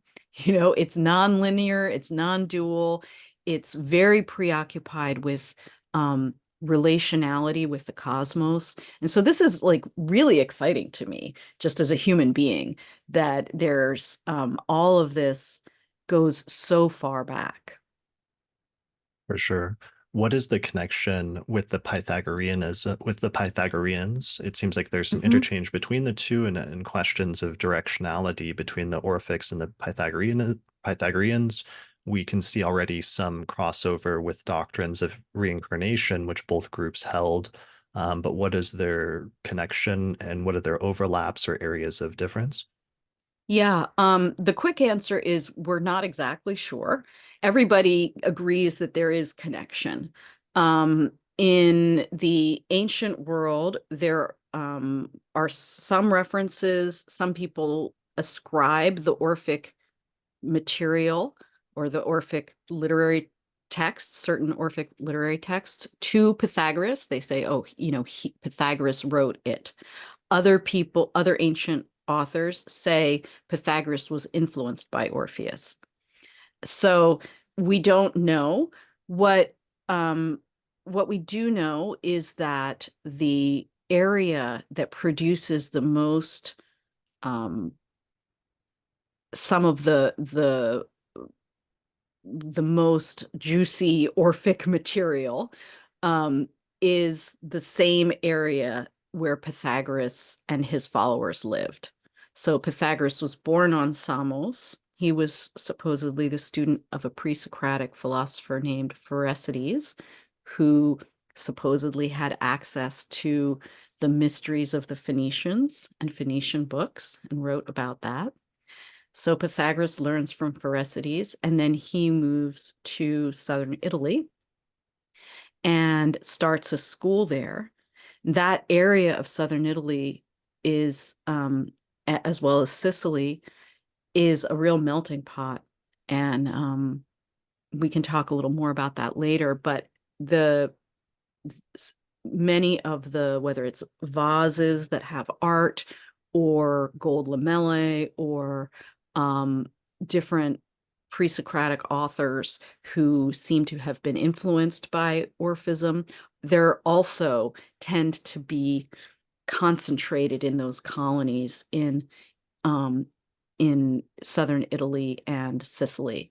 So there's undeniable contact and overlap, but more than that, at this point, we really don't know. Okay, awesome. Well, that's going to be a future episode on Pythagoreanism, so I'll bookmark that and come back to that later. So, since we've talked about the Orphic hymns a number of times up to this point, why don't we transition and start actually talking about them? And maybe a good introduction to them would be actually reading one of the Orphic hymns to give people like a direct understanding of what we're talking about with that text. Yeah, I'd be happy to do that. I think we talked about reading the Greek version as well, right? Of the um, Hymn of the Stars or the Hymn of Astron. Yeah, so one of the things is that these are hymns, and so it's put in the form of a poem or almost like a Hmm. song. And so we're going to read one of the hymns, which is dedicated to the stars, and you were going to read it in Greek first to give us some idea of the poetry and the rhythm of that, and then afterwards we'll read the Greek translation. Hmm. That So sounds perfect. I'll show that on the screen. What critical edition is the Greek text from again? Yeah, so this is from an Italian critical edition, Ricciardelli, which is one of the two main critical editions of the Greek text. And I really like her commentary. So that's the one that I usually translate from. Okay. And um, I just a brief note on my pronunciation here. Greek was actually a tonal language, if we think about Chinese or Vietnamese as being tonal. Um, I'm not going to read it like that. Nobody's really fully reconstructed it. The way that as English speakers we're taught to pronounce and translate Greek is very focused on the meter. That is to say, the rhythm of the words. So I'll be reading it the way I was taught to read Greek in school, but just for our imaginations, we'd have to, of course, supply a melody, a lyre, and take into account that the singing of it would be using the tones of the language itself as part of the musicality. Okay. All right. Okay. So astron, thumiama aromata. That means of the stars, the incense is aromatic herbs. Astron, uranion, hieron, thelas, ekprokalume. Euierois, phonaisi, κυκλέσκον daimonas, hagnus. Asteres, uranioi, nuktos, thila tekna melaines. En kukliois, dinaisi perithronia kukleontes. Antauges, puroentes, ai geneteres apanton, moiridioi, pases moires, semantores ontes, sneton anthropon, theian diepontes atarpon. Heptaphais zonas ephoromenoi, aeroplanktoi, uranioi, xonioi te, puridromoi aien aterais, algazontes ai nuktos zophoedeai, heplon, marmarugais, stilbontes, eufrones enoucheoi te. El setepeu hairu teletes polisteros althus. Estlon epeudochois ergois dromon echteleontes. Wow. Yeah, you can really hear, even not knowing the meaning of the words as an English speaker, you can really hear the poetry involved in the Greek language. Yeah, and unfortunately I stumbled a little bit there towards the end, but I think the the rhythm of it and the sonic repetition, the alliteration and the vowel sounds are important there as well. Right. So, and here is from your translation of this Mhm. for the same passage. So I think I'll be reading that. Mhm. Okay. From starry sky I call forth holy flame with consecrated voices and serpentine sounds, summoning pure, hallowed daimons. Stars in the heavens, beloved children of black night, wheeling round her throne in everyday eddies, sparkling, fiery, eternal ancestors of all, destined signals and informants via degrees of each fate, presiding over the divine path of dying humans, guarding and aspecting the seven shining cinctures,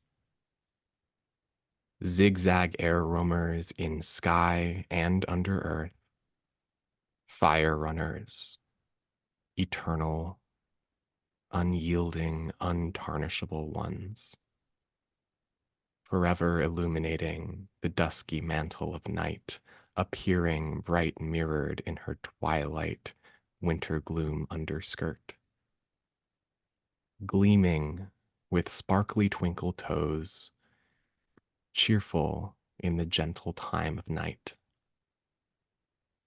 Initiate the storied healing of this holy rite, this well-snaked mystery ritual. Come upon and imbue the learned medicine of the mystery celebrant, and with these famous, honored works, bring the day's good course to an end. Wow. All right. So that's, yeah. So this is what the hymns are like, and there's like a common structure for all of them, but there's a reference to the initiate and to this being part of some ritual.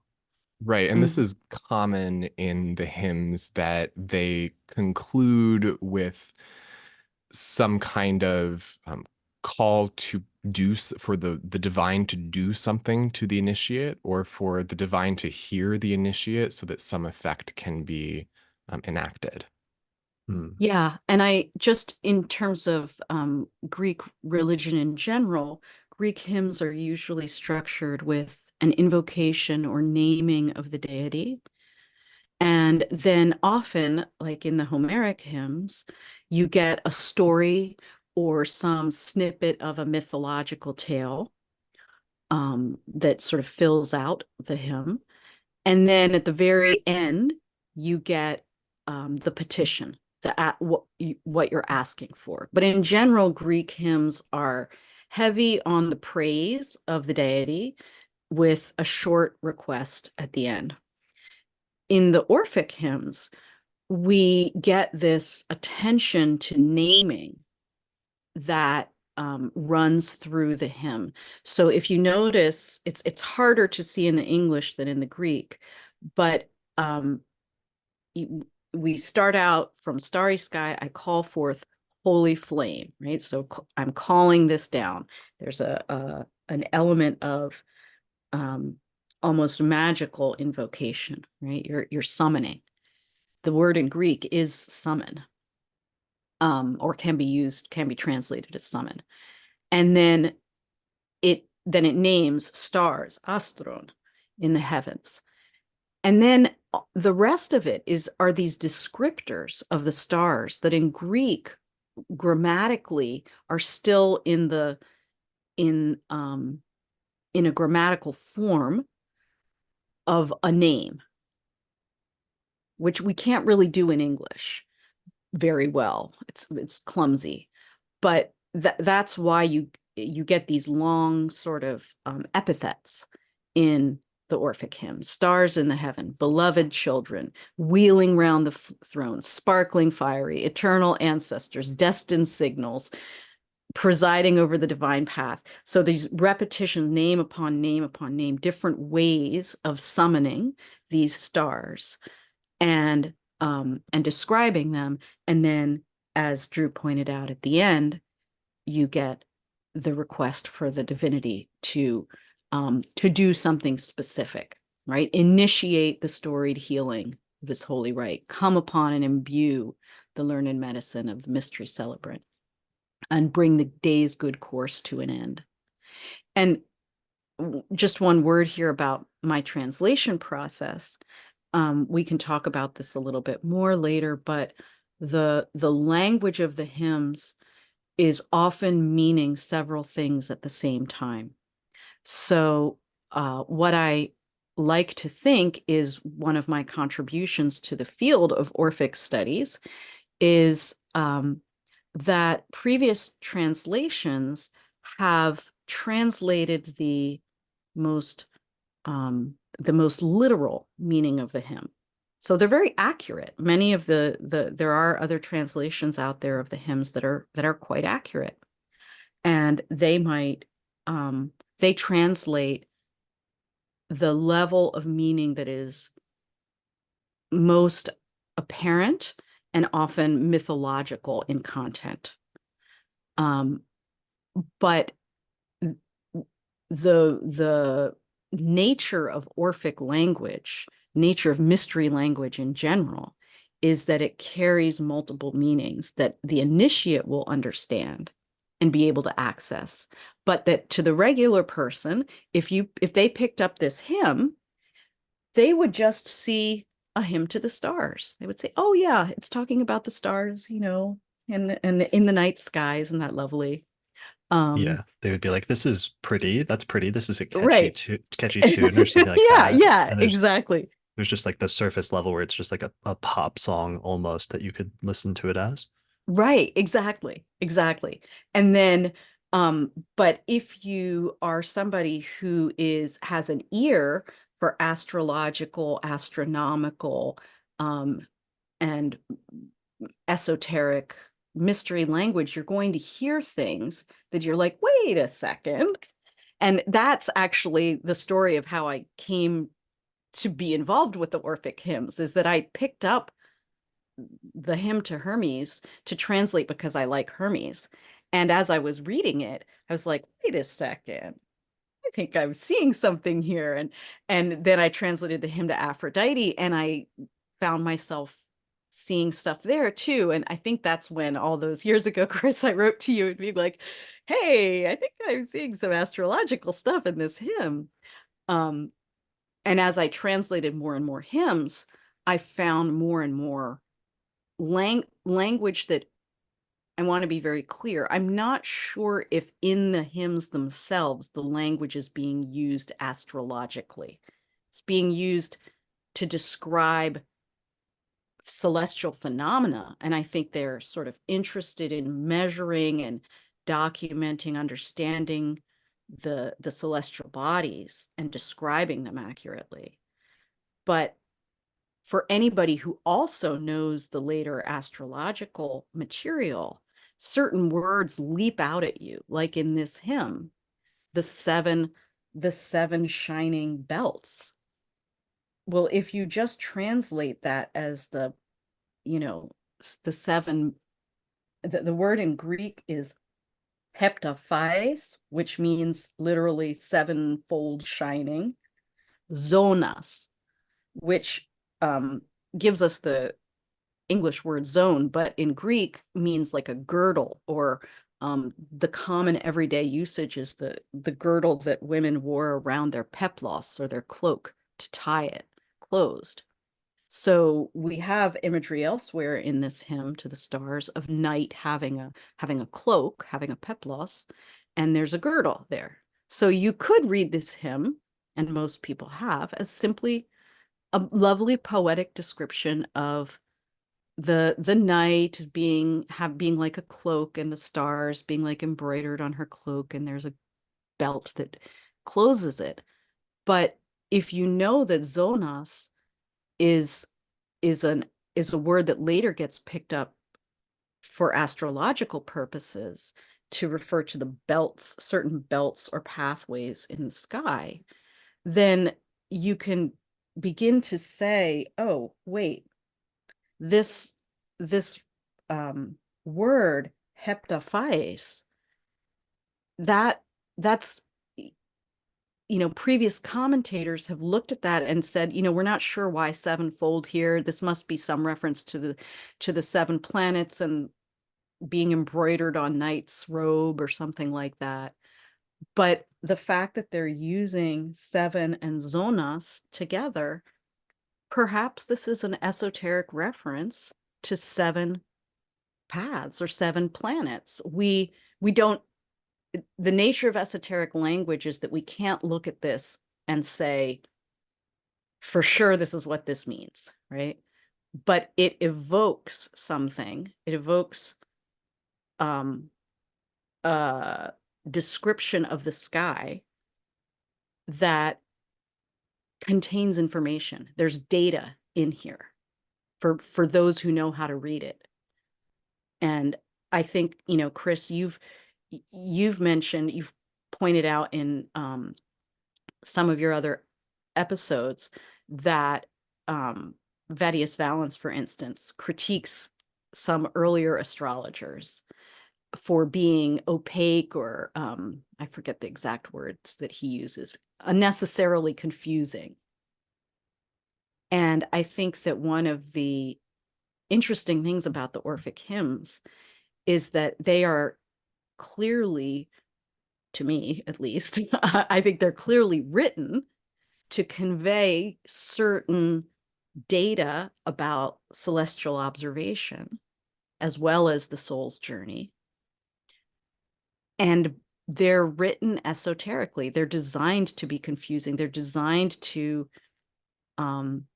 present one surface meaning and yet another level for those who perhaps are part of an initiated tradition where they've received verbal teachings and know how to understand the hymns.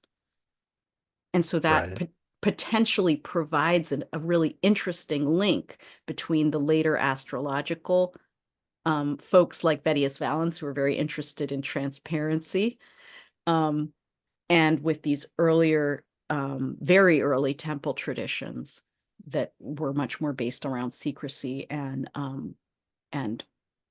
priestly lineages.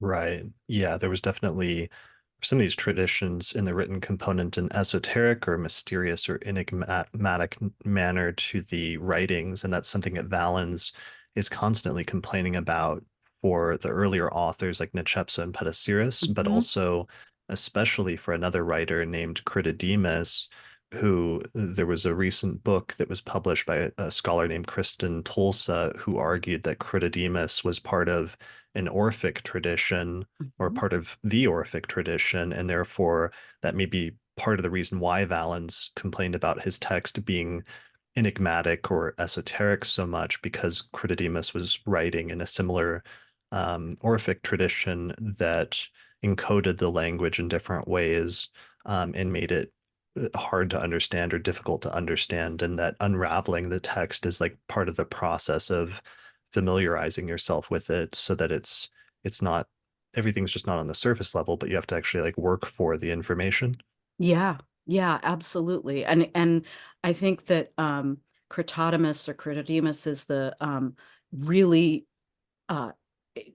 interesting and fascinating example of what it might look like to have taken an Orphic tradition that was not so astrological, but maybe more connected to these very old temple traditions, and begin to sort of translate it out, or through a process of close reading and exegesis, critical, what we'd call critical reading, right?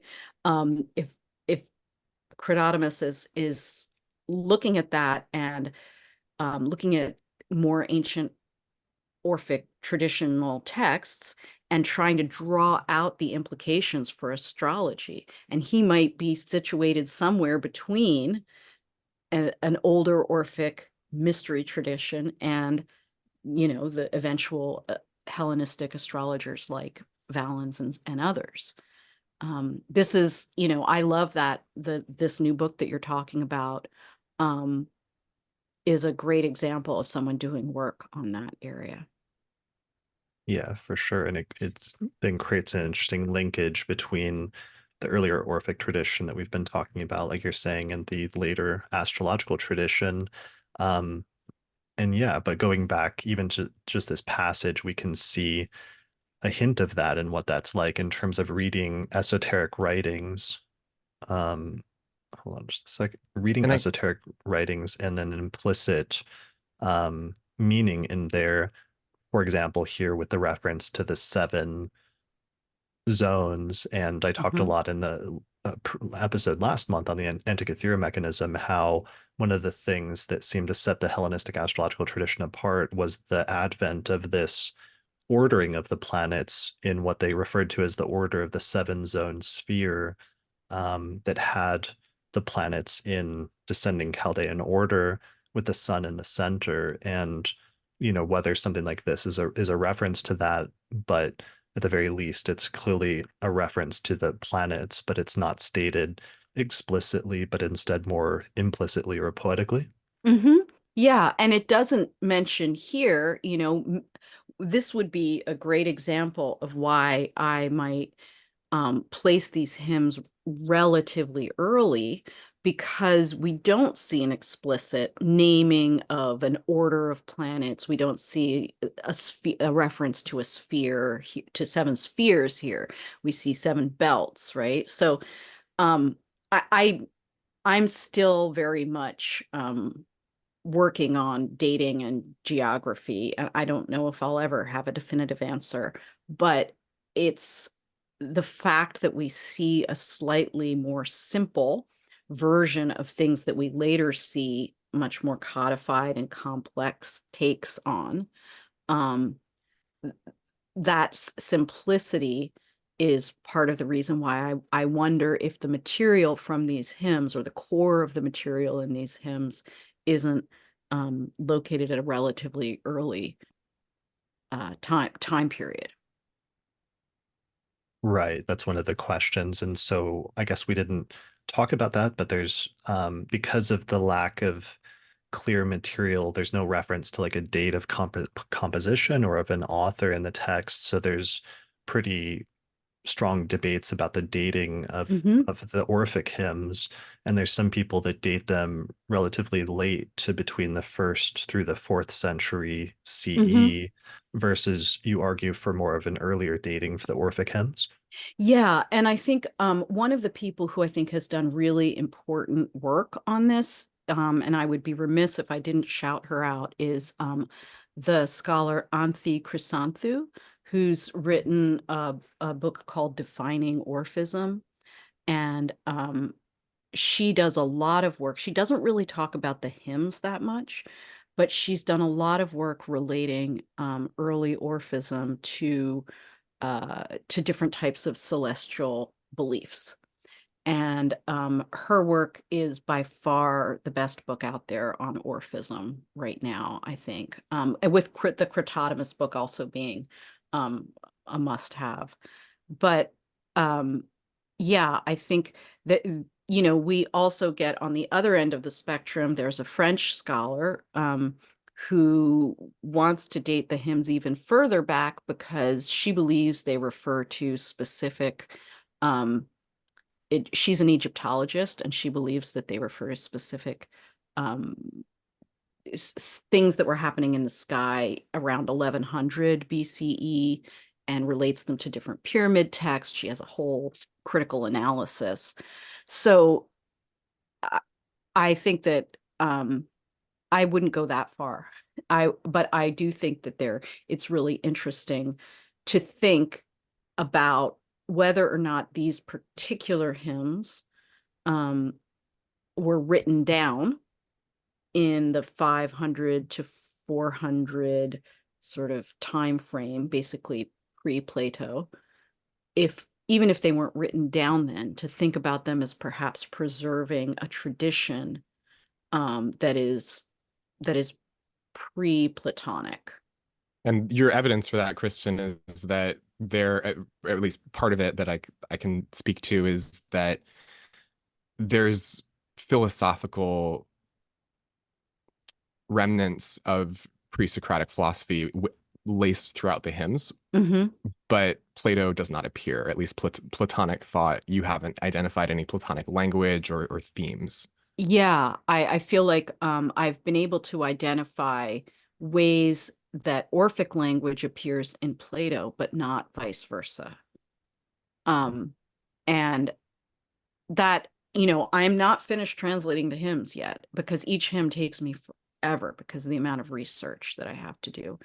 Um, and so I'm not saying that my opinion might not change in a few years, but at this point, I think that um, that we're looking at material that is strongly pre-Socratic in flavor. Let's say that, right? The flavor is pre-Socratic. Yeah, it seems like there's a lot of earlier influences and things from earlier philosophy and religion in the hymns. Um, one of the things when I saw that reference to the seven zone spheres, it just made me think of the reference in Thrasyllus to Nicepso and Petasiris, where Thrasyllus in the summary at one point it says concerning the seven belted and then parenthetically sphere, he makes distinctions, as he himself says, in accordance with the teachings of Petasiris and Nicepso. And one of the things I've just been working out over the past few months is I always assumed that the seven zone sphere, which is that ordering of the planets that goes Saturn, Jupiter, Mars, Sun, Venus, Mercury, Moon, that it went before the second century and the astrologers just adopted something from earlier astronomers, but instead what I've been finding as I go through the sources is that I can't find references to it prior to the second century BCE. And I'm starting to think now that the Nicepso and Petasiris text was the one that actually popularized that ordering, and that they referred to that order as the order of the seven zones or the seven zone sphere.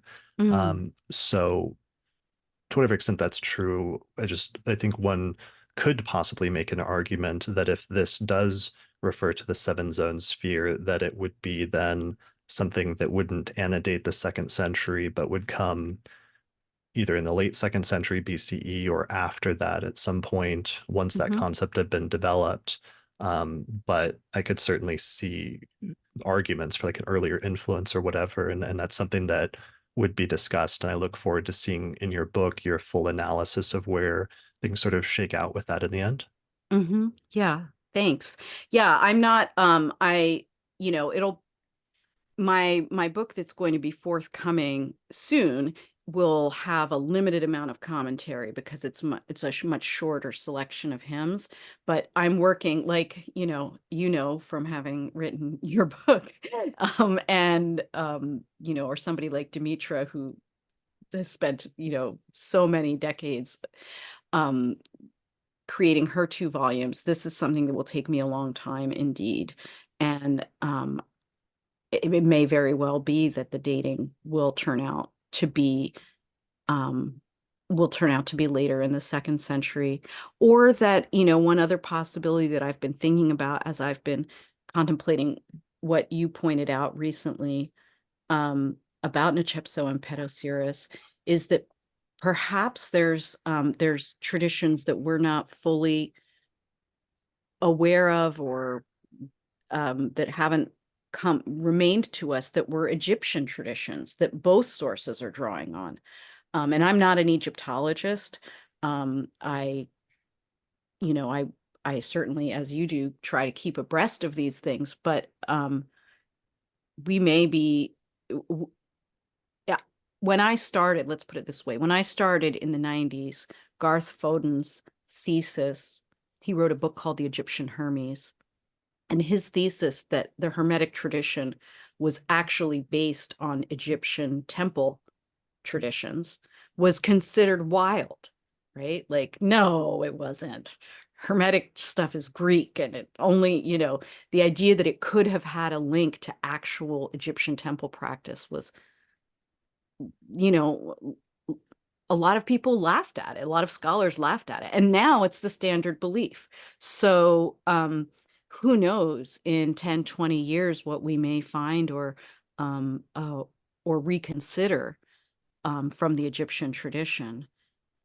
You know, I think I feel like my own lifetime is proof that, you know, who would ever think I would be on the astrology podcast talking about the refined points of Nechepso and Petasiris.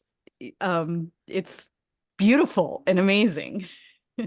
Yeah, for sure. And in the Egyptian astrology episode I did a year ago, we talked about how there's been recent archaeological finds of new horoscopes or birth charts that survived from Egyptian temples that were being used by the priests there. And these are new finds that are using techniques that we didn't know existed before, a special set of lots, as well as that are earlier now than some of the surviving Greek horoscopes.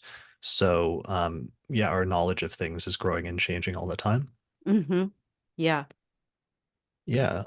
So in terms of reading into texts and this process of Orphic having multiple layers, one of the texts that that has been discovered in the past century that relates to that is the Derveni papyrus, where this is an Orphic text, but it's also like a commentary where the author was reading into the text and explicating some of the implicit doctrines, right? Mm-hmm. Yeah, it's the Derveni papyrus. It relates back to what we were talking about earlier with these tombs that initiate tombs and things that are found in them, because the papyrus on was found in a carbonized state, right? So it was partially burned, which is why it's fragmentary. And it was found near a tomb where it had apparently been burned on somebody's, probably as part of a funeral ritual. And part of the papyrus survived. And it was discovered in, I think, 51 or 52, 1951 or 52. But for various political reasons and academy infighting, um, it wasn't really released widely until the 2000s. So it's just now in the past 10 years or so that 10 to 15 years that scholars are really grappling with what it means.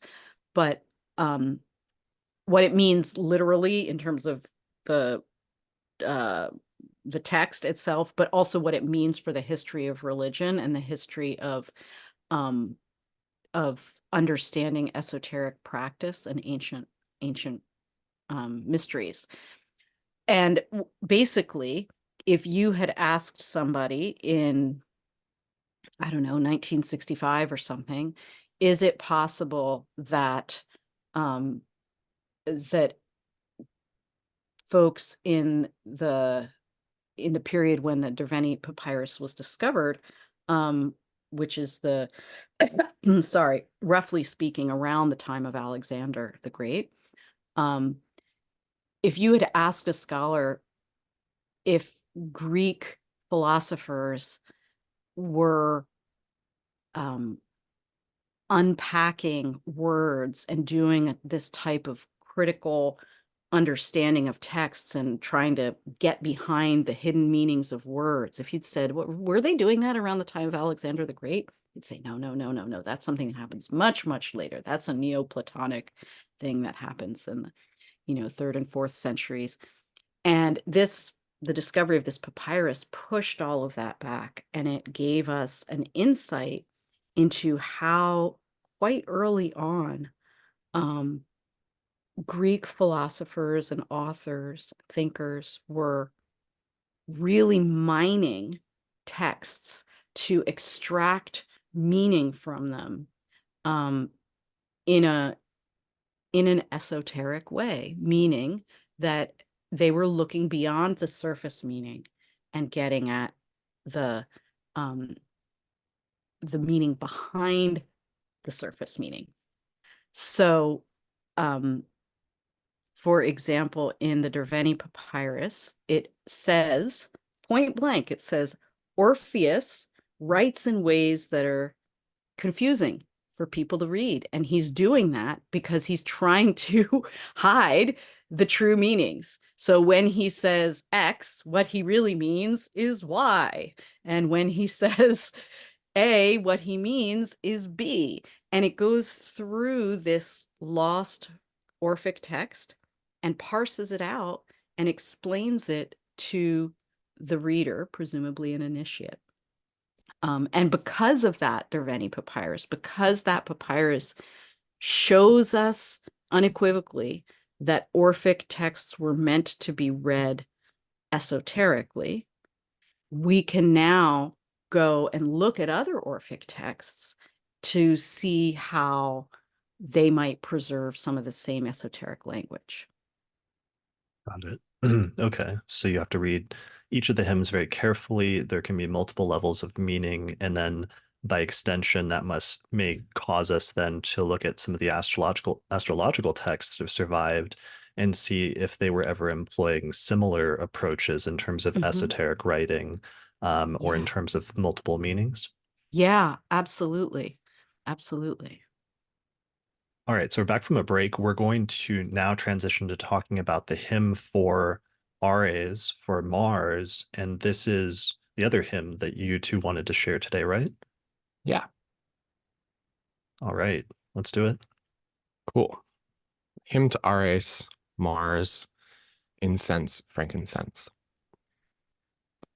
Unbroken, strong-spirited, mega-mighty, formidable daimon. You're eager for arms, are adamantine even, a mortal-slaying murderer, a stormtrooper of city walls. Master Ares, thudding sword on shields and arms, you're always spattered in gore, sullied in slaughter. When you rejoice in bloodshed, manslaughter, and the press of battle, you give folks the shivers, you who crave ugly struggles of sword and spear. Stop this enraged battle strife. Put an end to heart-grieving pain. Instead, bend to the desires of Aphrodite, the Cyprian one, or carouse with Dionysus, the liberator, or exchange your battle arms for the labor and tillage of Demeter. Become a bestower of blessings. Grant us peace. Fulfill the desires of all who care for children. So this hymn is somewhat unique relative to other hymns for the planets. In the hymn for Aphrodite, for example, we're not seeing anything about Aphrodite needing to do anything other than what she always does. Like Aphrodite brings us together, but Mars as a malefic or as a malefic planet in astrology, we definitely see in this hymn the idea that maybe there's something to Mars that is counterproductive for our spiritual path, and that we need to bind some of the more intemperate qualities of Mars in order to proceed on our journey toward initiation or to immortality or any of these other things that we've talked about. And one of the things within the language of the hymns and just the way that the hymn is structured, you notice that this first part is invoking Mars's negative qualities or the the war and the strife, and then the second part is invoking his or calling him to behave in another way, to bend to the desires of Aphrodite, and this plays out very clearly in just the sound of the hymn too. And I think this is more clear in the Greek, that the first half of the hymn is it's a cacophony. It's this. It sounds rough. It sounds unmusical. In fact, one of the words used in the Greek for Ares is amuson, which means unmusical or unmuse-like. And so when we hear these like the enraged battle strife, or the clamor, or the swords thudding on shields, these are like unrhythmic, chaotic notions of what war sounds like. And then later in the hymn, we hear carouse with Dionysus, the liberator. There's a smoother or a more inviting kind of sonic quality to this section of the hymn. And it's extremely interesting that um, you know, the musical or the unmusical quality of Mars is invoked as sort of antithetical to what the initiates are trying to provide for their own journey or to instill within their own being. Because, of course, Orpheus is a musician. And so there's something extremely, there's something that this hymn does in particular about valorizing music, placing value in music, and and song. There's something about song that is completely different from, the sounds of war. So Kristin, what would you take up on this? Yeah. Well, yeah, you're right on the money. I think, just to back up, the structure of this hymn is reminiscent of the structure of Greek magical, what we call binding spells, right? So a common magical trope or formula in ancient Greek magical practice is to name a deity, sort of like you do in a hymn, but name it and then give it a direct command, stop, cease, and then redirect it. And we see this in, for instance, the later Greek magical papyri, but also on little lead tablets that are called deficciones, um, and that we can date quite far back, where people are trying to, let's say, um, like a really common way to use a spell would be for a chariot race, right? You're like, let Drew's horse, not win the race. May he be bound. May he stumble and fall. And may, instead of winning the race, may he trip and, break his leg or something like that. Or in an erotic spell, you might name someone and then give them a command: make her come to me in the night. May she, and then all the lovely things that you want her to do, and all the things that you don't want her to do. May she turn her face away from her husband. May she instead come to my door. So the structure of the hymn to Mars is that of a magical binding spell, which you mentioned, Drew. But I also think one of the really interesting things about this hymn, as you've pointed out, is that um that Mars is not just unmusical, but that there's a way in which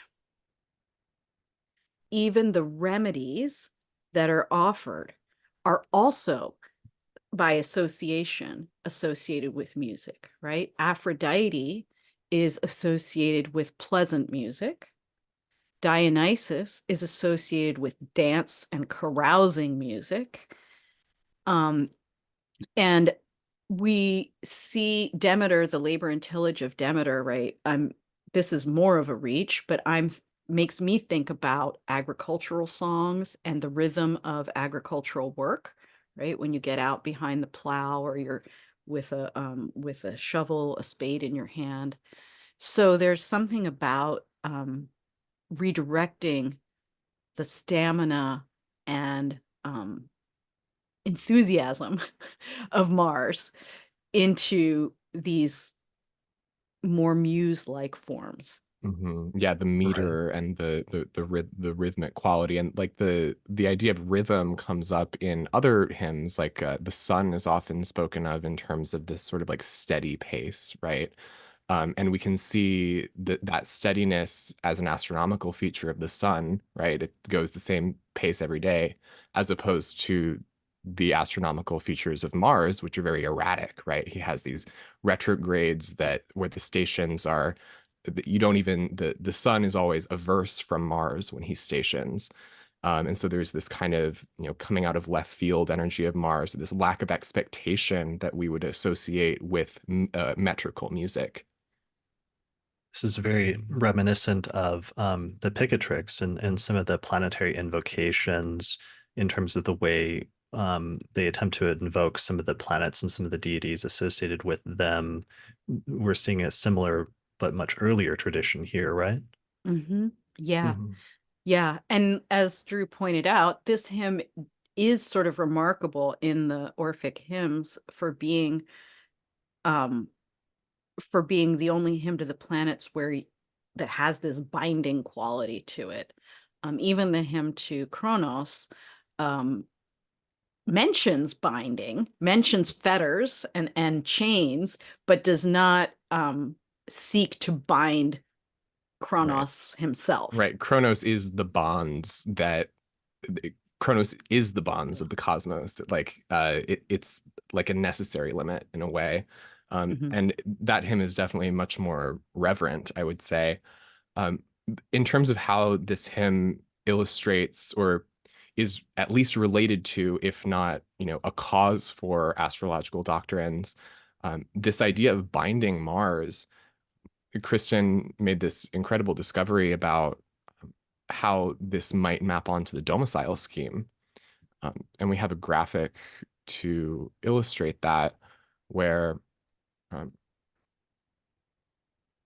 so we have Mars ruling Scorpio and Aries, and flanking those domiciles are the domiciles of Venus and Jupiter in both case. And so, provided that we're comfortable with the association of Venus with Aphrodite, as is stated in the hymn, and of Dionysus with Jupiter, um, which is also very well established, then we can see how the domicile scheme actually um, it puts this hymnal information within it.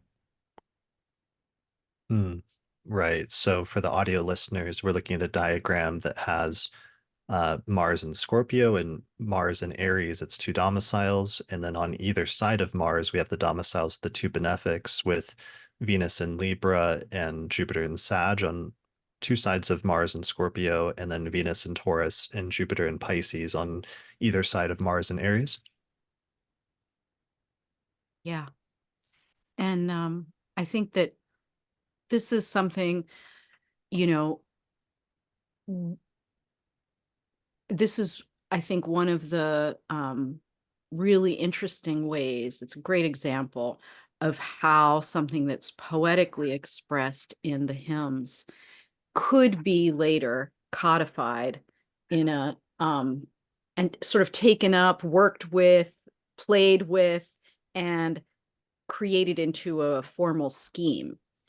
And I think that that's really what we've been talking about here a lot, is this idea of the Orphic material forming I almost want to say like a generative pool of images, data, um, esoteric possibilities that then get picked up by later writers and elaborated into something more structured. Yeah, that makes a lot of sense to me, especially in their conceptualization, even in the domicile scheme of putting certain planetary gods opposite to other planetary gods, and Venus, Mhm. the two domiciles of Venus being put in opposition to the two domiciles of Mars, so that they're drawing out, and Rhetorius of Egypt even explicitly says at this point that the reason for this arrangement is because like ideas of love and unity are opposite to ideas of strife and war, and Mhm. that in the Orphic text here in the hymn, we can see that Venus is clearly being used almost as like the antithesis to Mars to counter or balance it, and that is actually basically one of the terms used for the planet's opposite to one's domicile is antithesis. Mhm. Yeah. And Yeah. another, And oh, go okay. ahead. No, Um, you I go ahead. was I was just gonna say that another way that that kind of notion of antithesis comes up in the hymns, or in the hymn to Ares specifically, is the relationship between Mars and childbearing. And to your point, Chris, about these schemes and schematization of these ideas, um, we actually think that there's a relationship here with the Thema Mundi as well, where and I think we have a diagram for this as well, just showing Mars's depression or fall in the first house of the Thema Mundi, where the the moon rules that. And so there's that last line of the hymn um, speaking to like all who bear children, right? And Kristin's done some really interesting work on how this idea comes from uh, the figure of the, she calls it the moon nanny or the kurotrophos. So I wonder if Kristin, you might offer your speculations and just very good Yeah. research on this idea. Thanks. Yeah, so the word in the very last line of the hymn to Ares ends with fulfill the desires of all who care for children.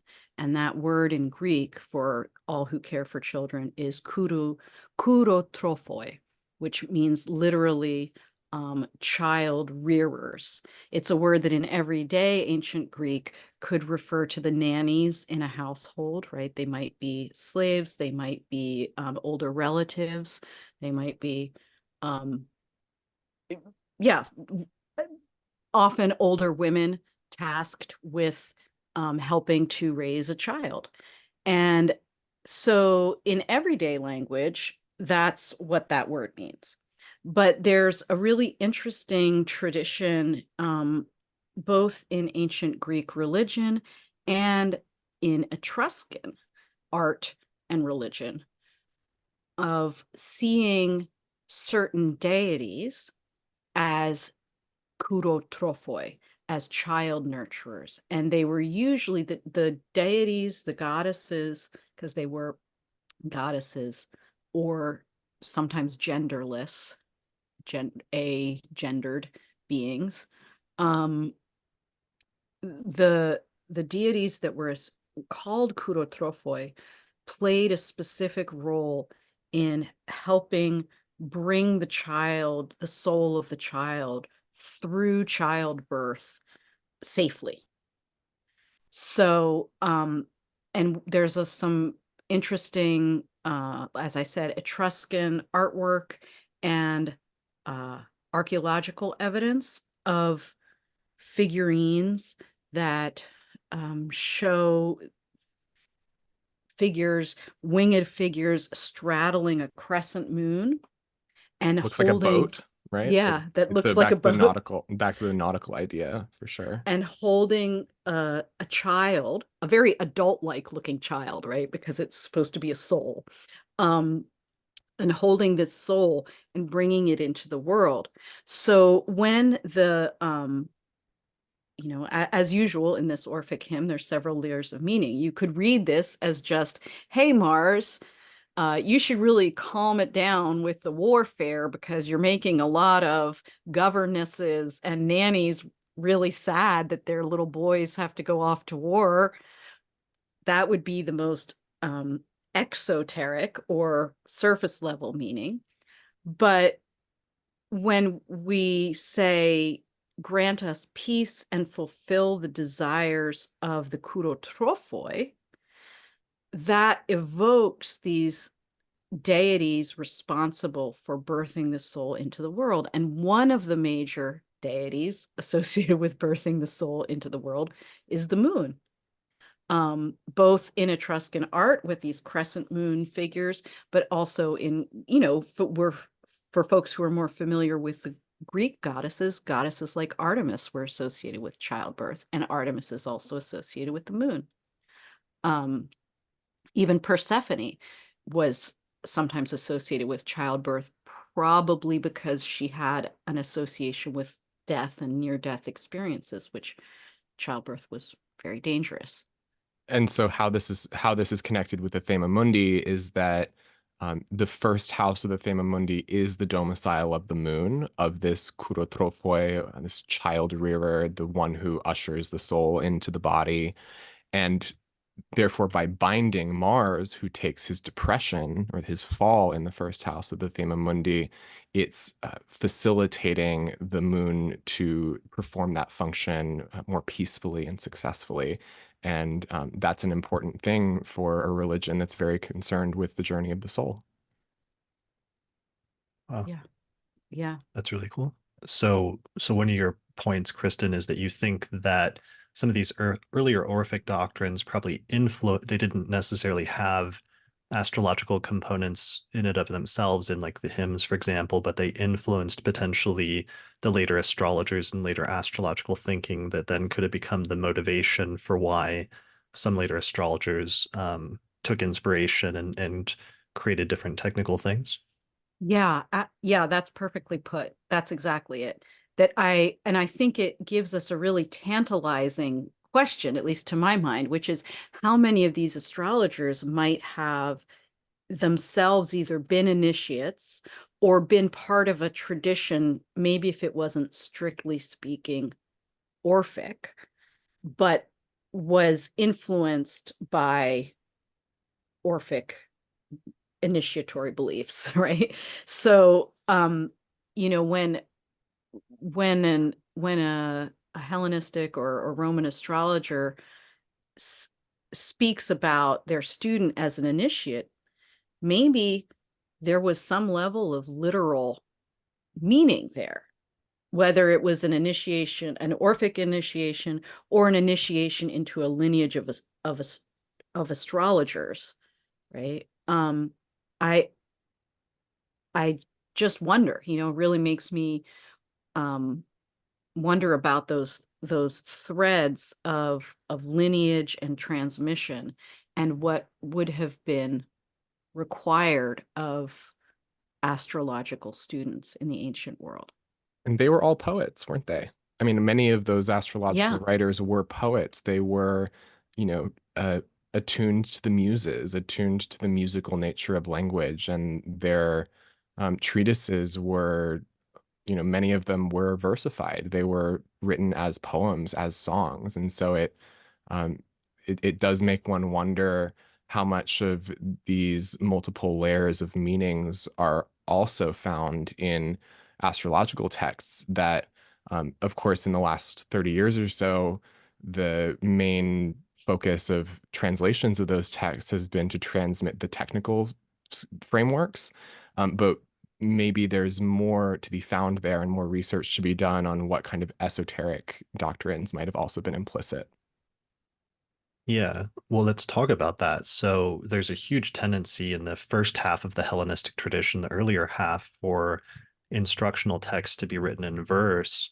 And in a recent lecture you gave, Drew, you actually said something I thought was important related to this, which is just you asked the audience to think back to like a song that meant something to them and the range of meaning that that invoked in them, right?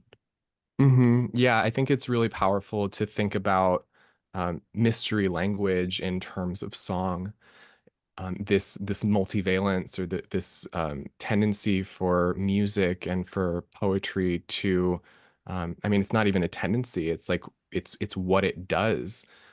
Something about melody and something about rhythm induces a state within us to perceive multiplicity and to allow opposites to coexist, to be a both and one of the things that was really striking to me when I gave that lecture and was asking for feedback from the audience about, their a song that meant a lot to them was when one of them said, I asked, "What's the song and what does it mean to you?"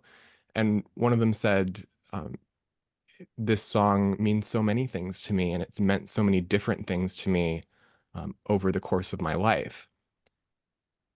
And I think there's something there that is the crux of mystery language and of initiation itself, that we need certain kinds of experiences in order to understand the divine. That the soulfulness of a song, like, songs have soul, right? Like, people put their whole life in a song when they write it. They put their whole life in a poem, and they really do leave a piece of themselves there that is the whole.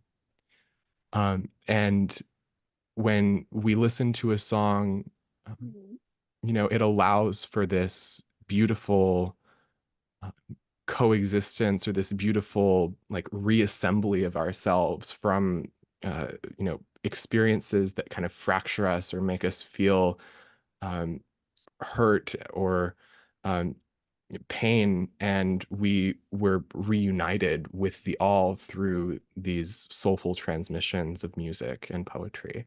And so this is something that I've been exploring lately is what is it about soul and song that is connected? And I think that Orpheus is like the main figure to work with, to understand that and to bring it more into the world, whether you're an astrologer or a musician.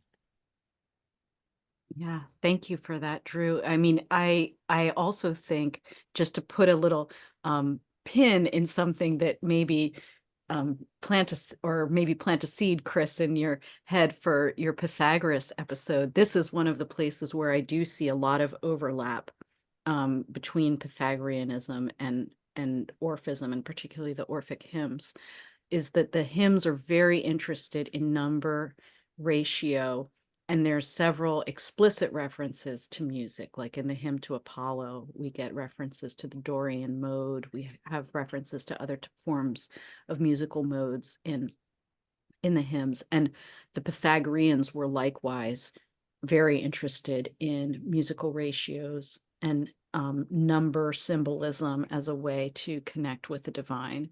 So that's a really rich area for further explanation, and it has a direct impact, as you know, on later astrology, that the number symbolism and importance of ratio and geometry is, I mean, can't be overstated, basically. It's the basis of aspect doctrine, basically. Right. And you get into notions of harmony and structure and concord and Mm-hmm. number and the critically important doctrine of the harmony of the spheres, which is connected with Pythagoreanism and influenced the later astrological tradition. And that it's the reason why we see astrologers like Ptolemy writing not just works on astronomy and astrology, but also on harmonics and music theory. Mm-hmm. Exactly. Right. So We need to revive natural philosophy. I think it's time.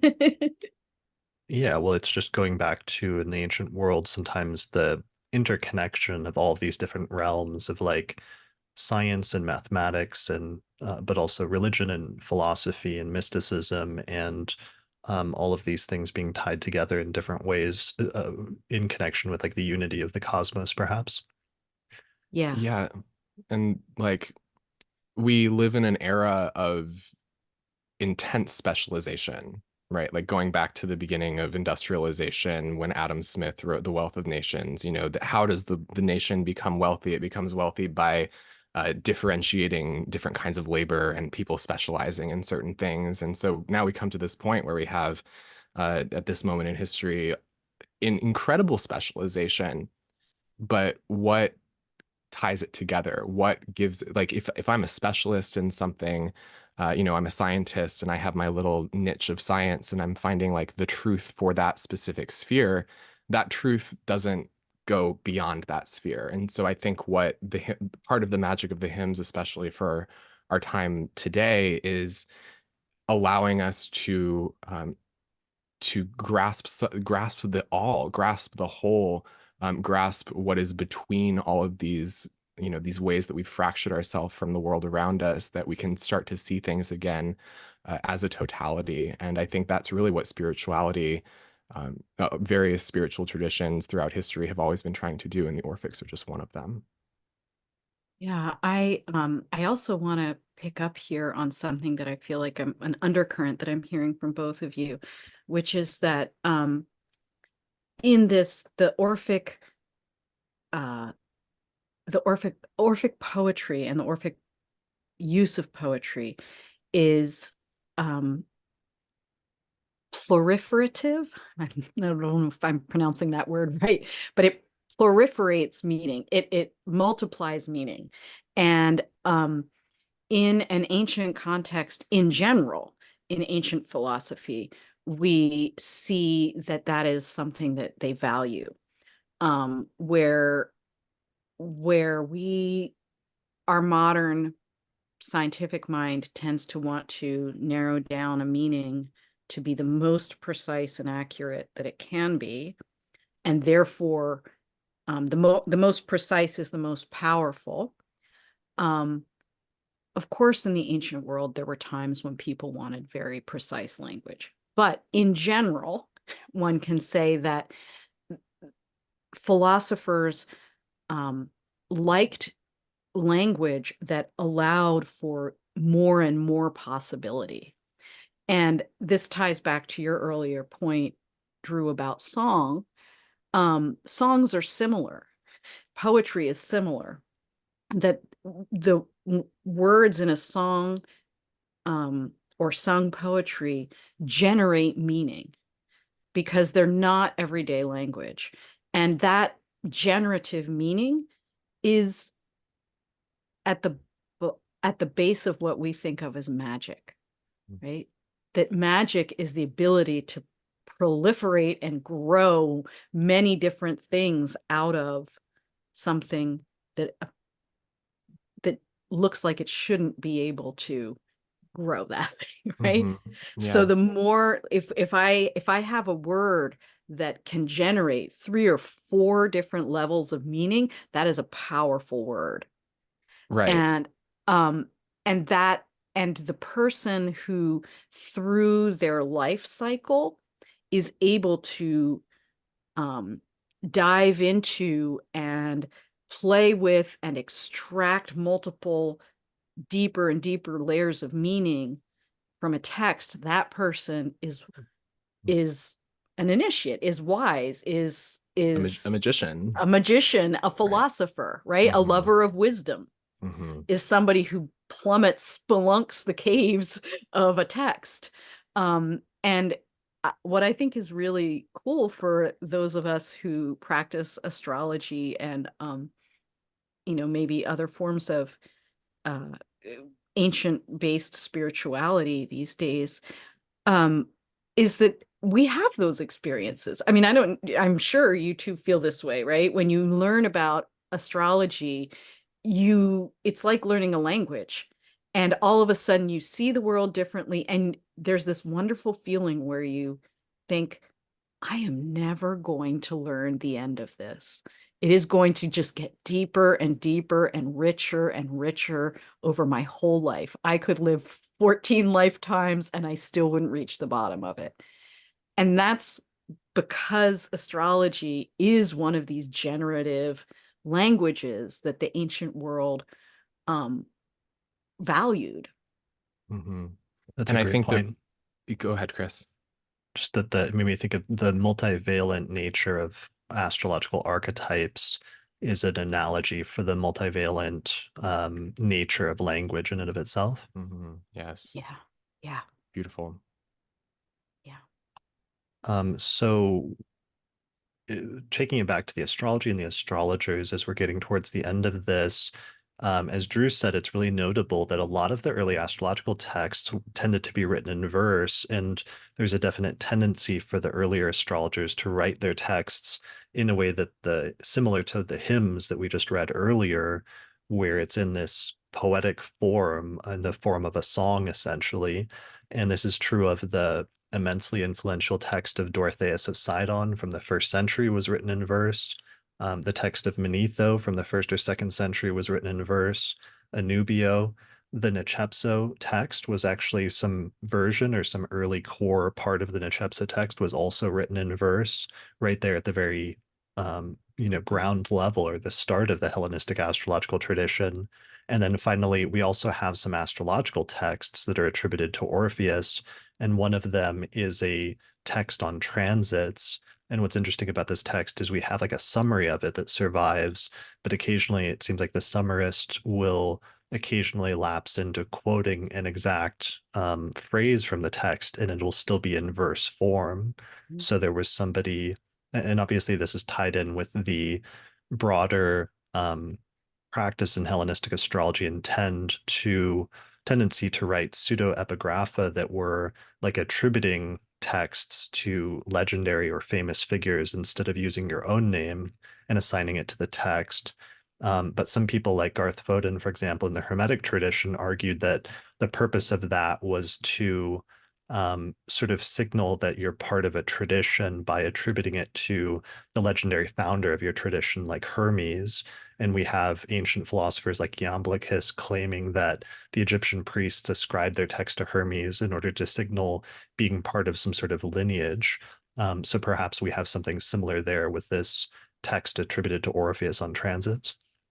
Yeah. Yeah, I think that's right. I think that it probably signals an allegiance to a lineage. It could also signal the inspiration, right? Like, I mean, especially in a mystery tradition context, we don't know how we don't know what type of experiences motivated the writing of these texts.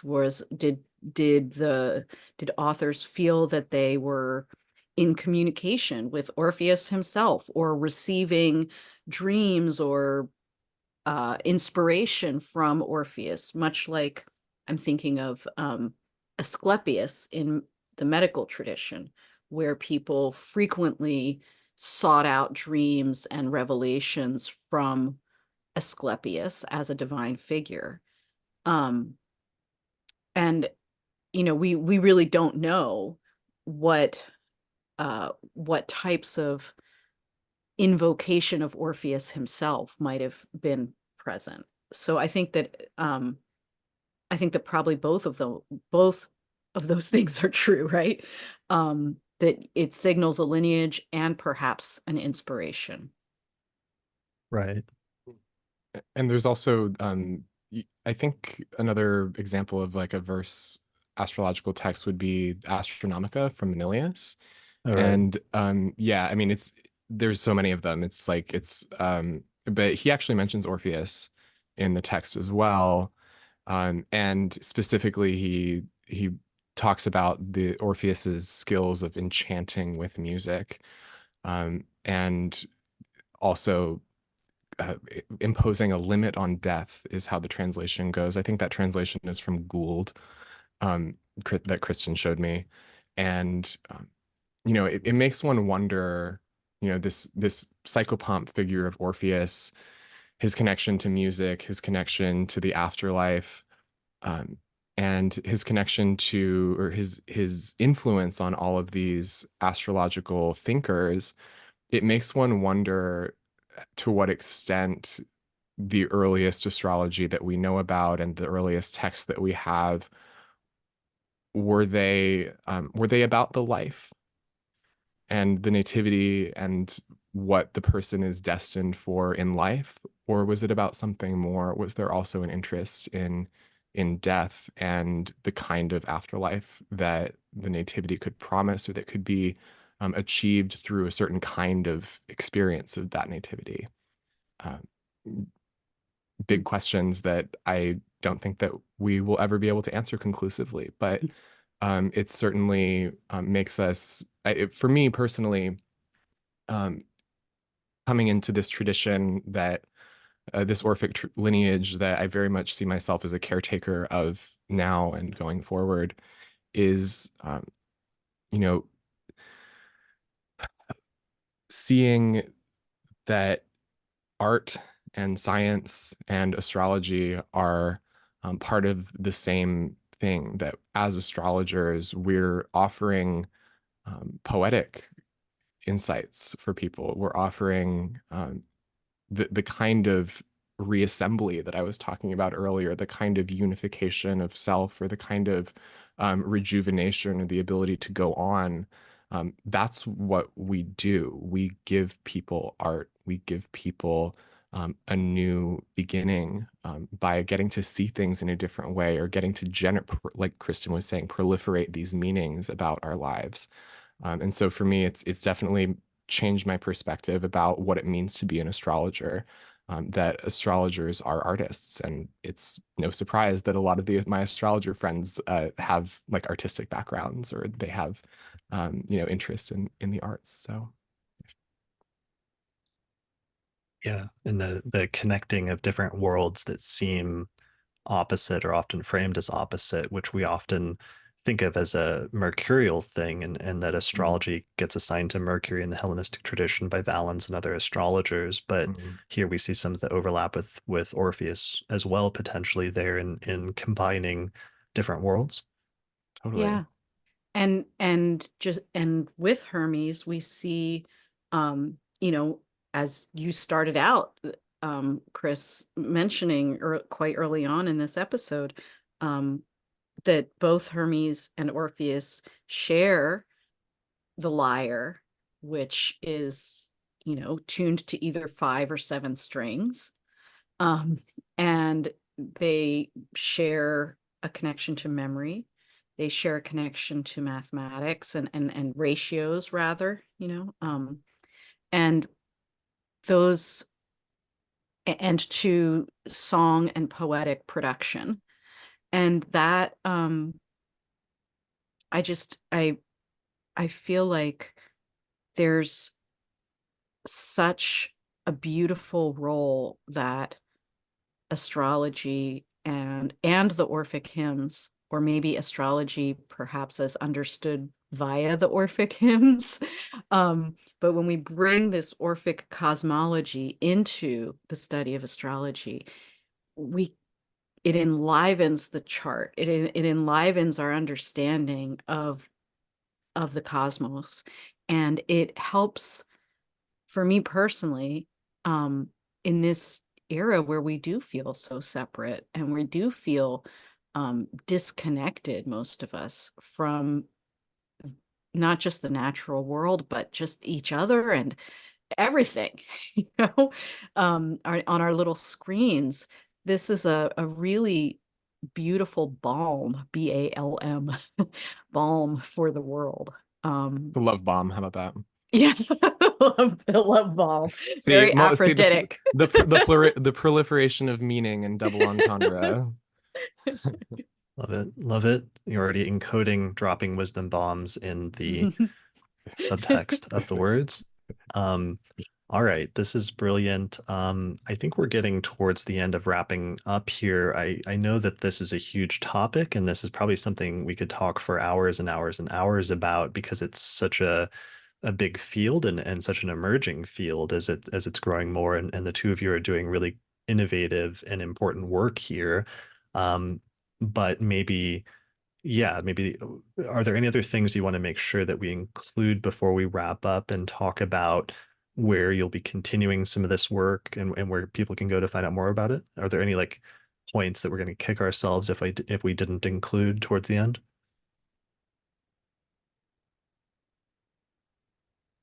think think this feels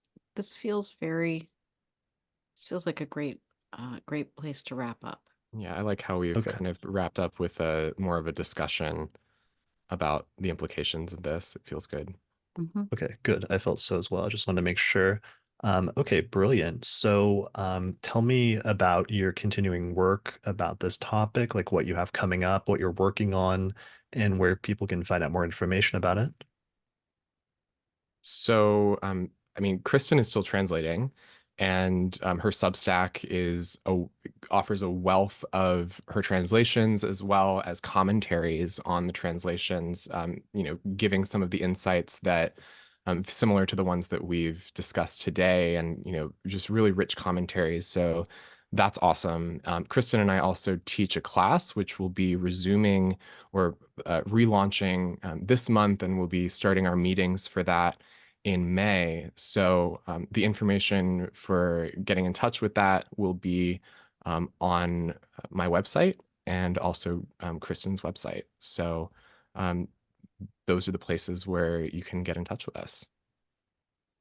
Brilliant. For those listening to the audio version, so Kristin, your website is kristinmathis.com, and your Substack is mysteriamundi.substack.com, and that's where you regularly post your translations of the Orphic hymns as you're going through and doing them. Yeah, the Substack is where I sort of, as I've said, this is all a work in progress. So if you want to be along for the ride, the Substack is where I'm regularly posting.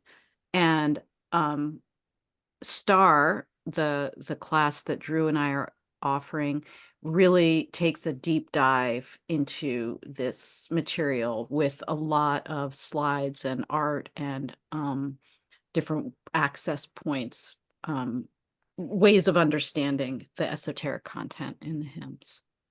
And we also want to provide a resource list for free for folks who've tuned into this episode. So on my website is where you'll be able to put in your email and get access to that very rich resource list. Brilliant. So here for the video viewers, here's Kristin's website, kristinmathis.com. Drew's website is archeastrology.com, and you can sign up to be notified and for that mailing list and to get those resources as well as information about your classes at archeastrology.com/star. Correct? Yes, that's right. Thank you. Cool. All right. I will put links to your websites in the description below this video on YouTube or on the podcast website for those listening to the audio version. I'm very excited to see, and Kristin, you're also working on a book where you'll eventually publish a book on the Orphic hymns, right? Yeah, this it's coming out with Revelor, hopefully in 2024. And this first book will be a selection of hymns that are really geared towards folks with a devotional practice. So it'll be organized by days of the week and contain a selection of hymns with some light-ish commentary. And then I have this ongoing project to eventually publish translations of all the hymns with a massive commentary. Well, I'm not going to hold my breath for the latter. It's coming, but not this year. Brilliant. That's exciting. Well, people can maybe give you some encouragement in the comment section on this video on YouTube to know that they're excited about that project. And yeah, we'll have to talk again at some point in the future once it's out. Yeah, thanks.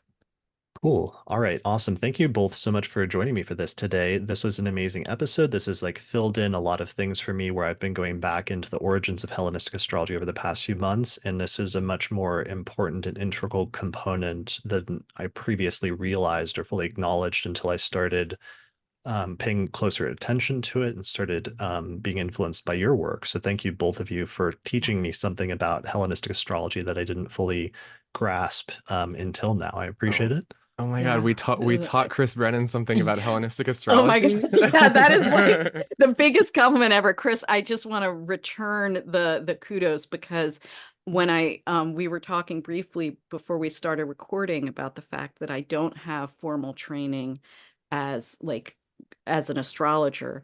But your book, along with Demetra George's book, are like, I go to them constantly. They sit right there on my bookshelf and I am accessing them all the time. So thank you for being a steadfast, talk about wisdom lineage. Thank you. Oh yeah. And I wouldn't be here without this podcast, and it's truly an honor to be on it.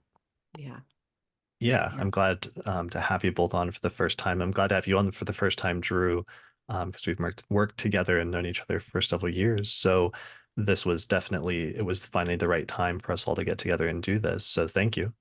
Thank you. Thank you.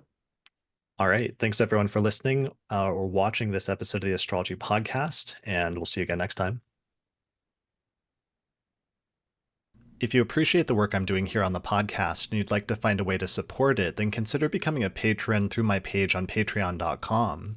In exchange, you'll get access to some great subscriber benefits, including early access to new episodes, the ability to attend the live recording of the forecast each month, our monthly Auspicious Elections podcast, which is only available to patrons, a whole exclusive podcast series called the Casual Astrology Podcast, or you can even get your name listed in the credits. You can find out more information at patreon.com/astrologypodcast.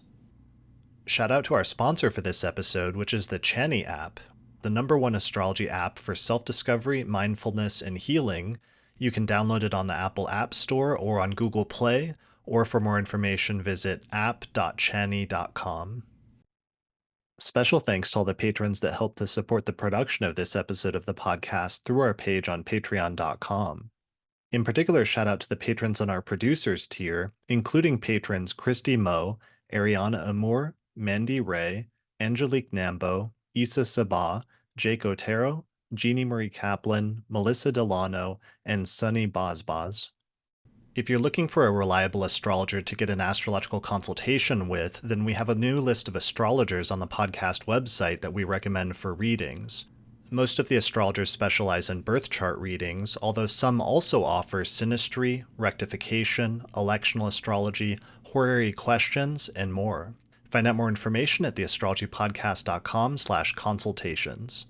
The astrology software that we use and recommend here on the podcast is called SolarFire for Windows, which is available for the PC at alabe.com. Use the promo code AP15 to get a 15% discount.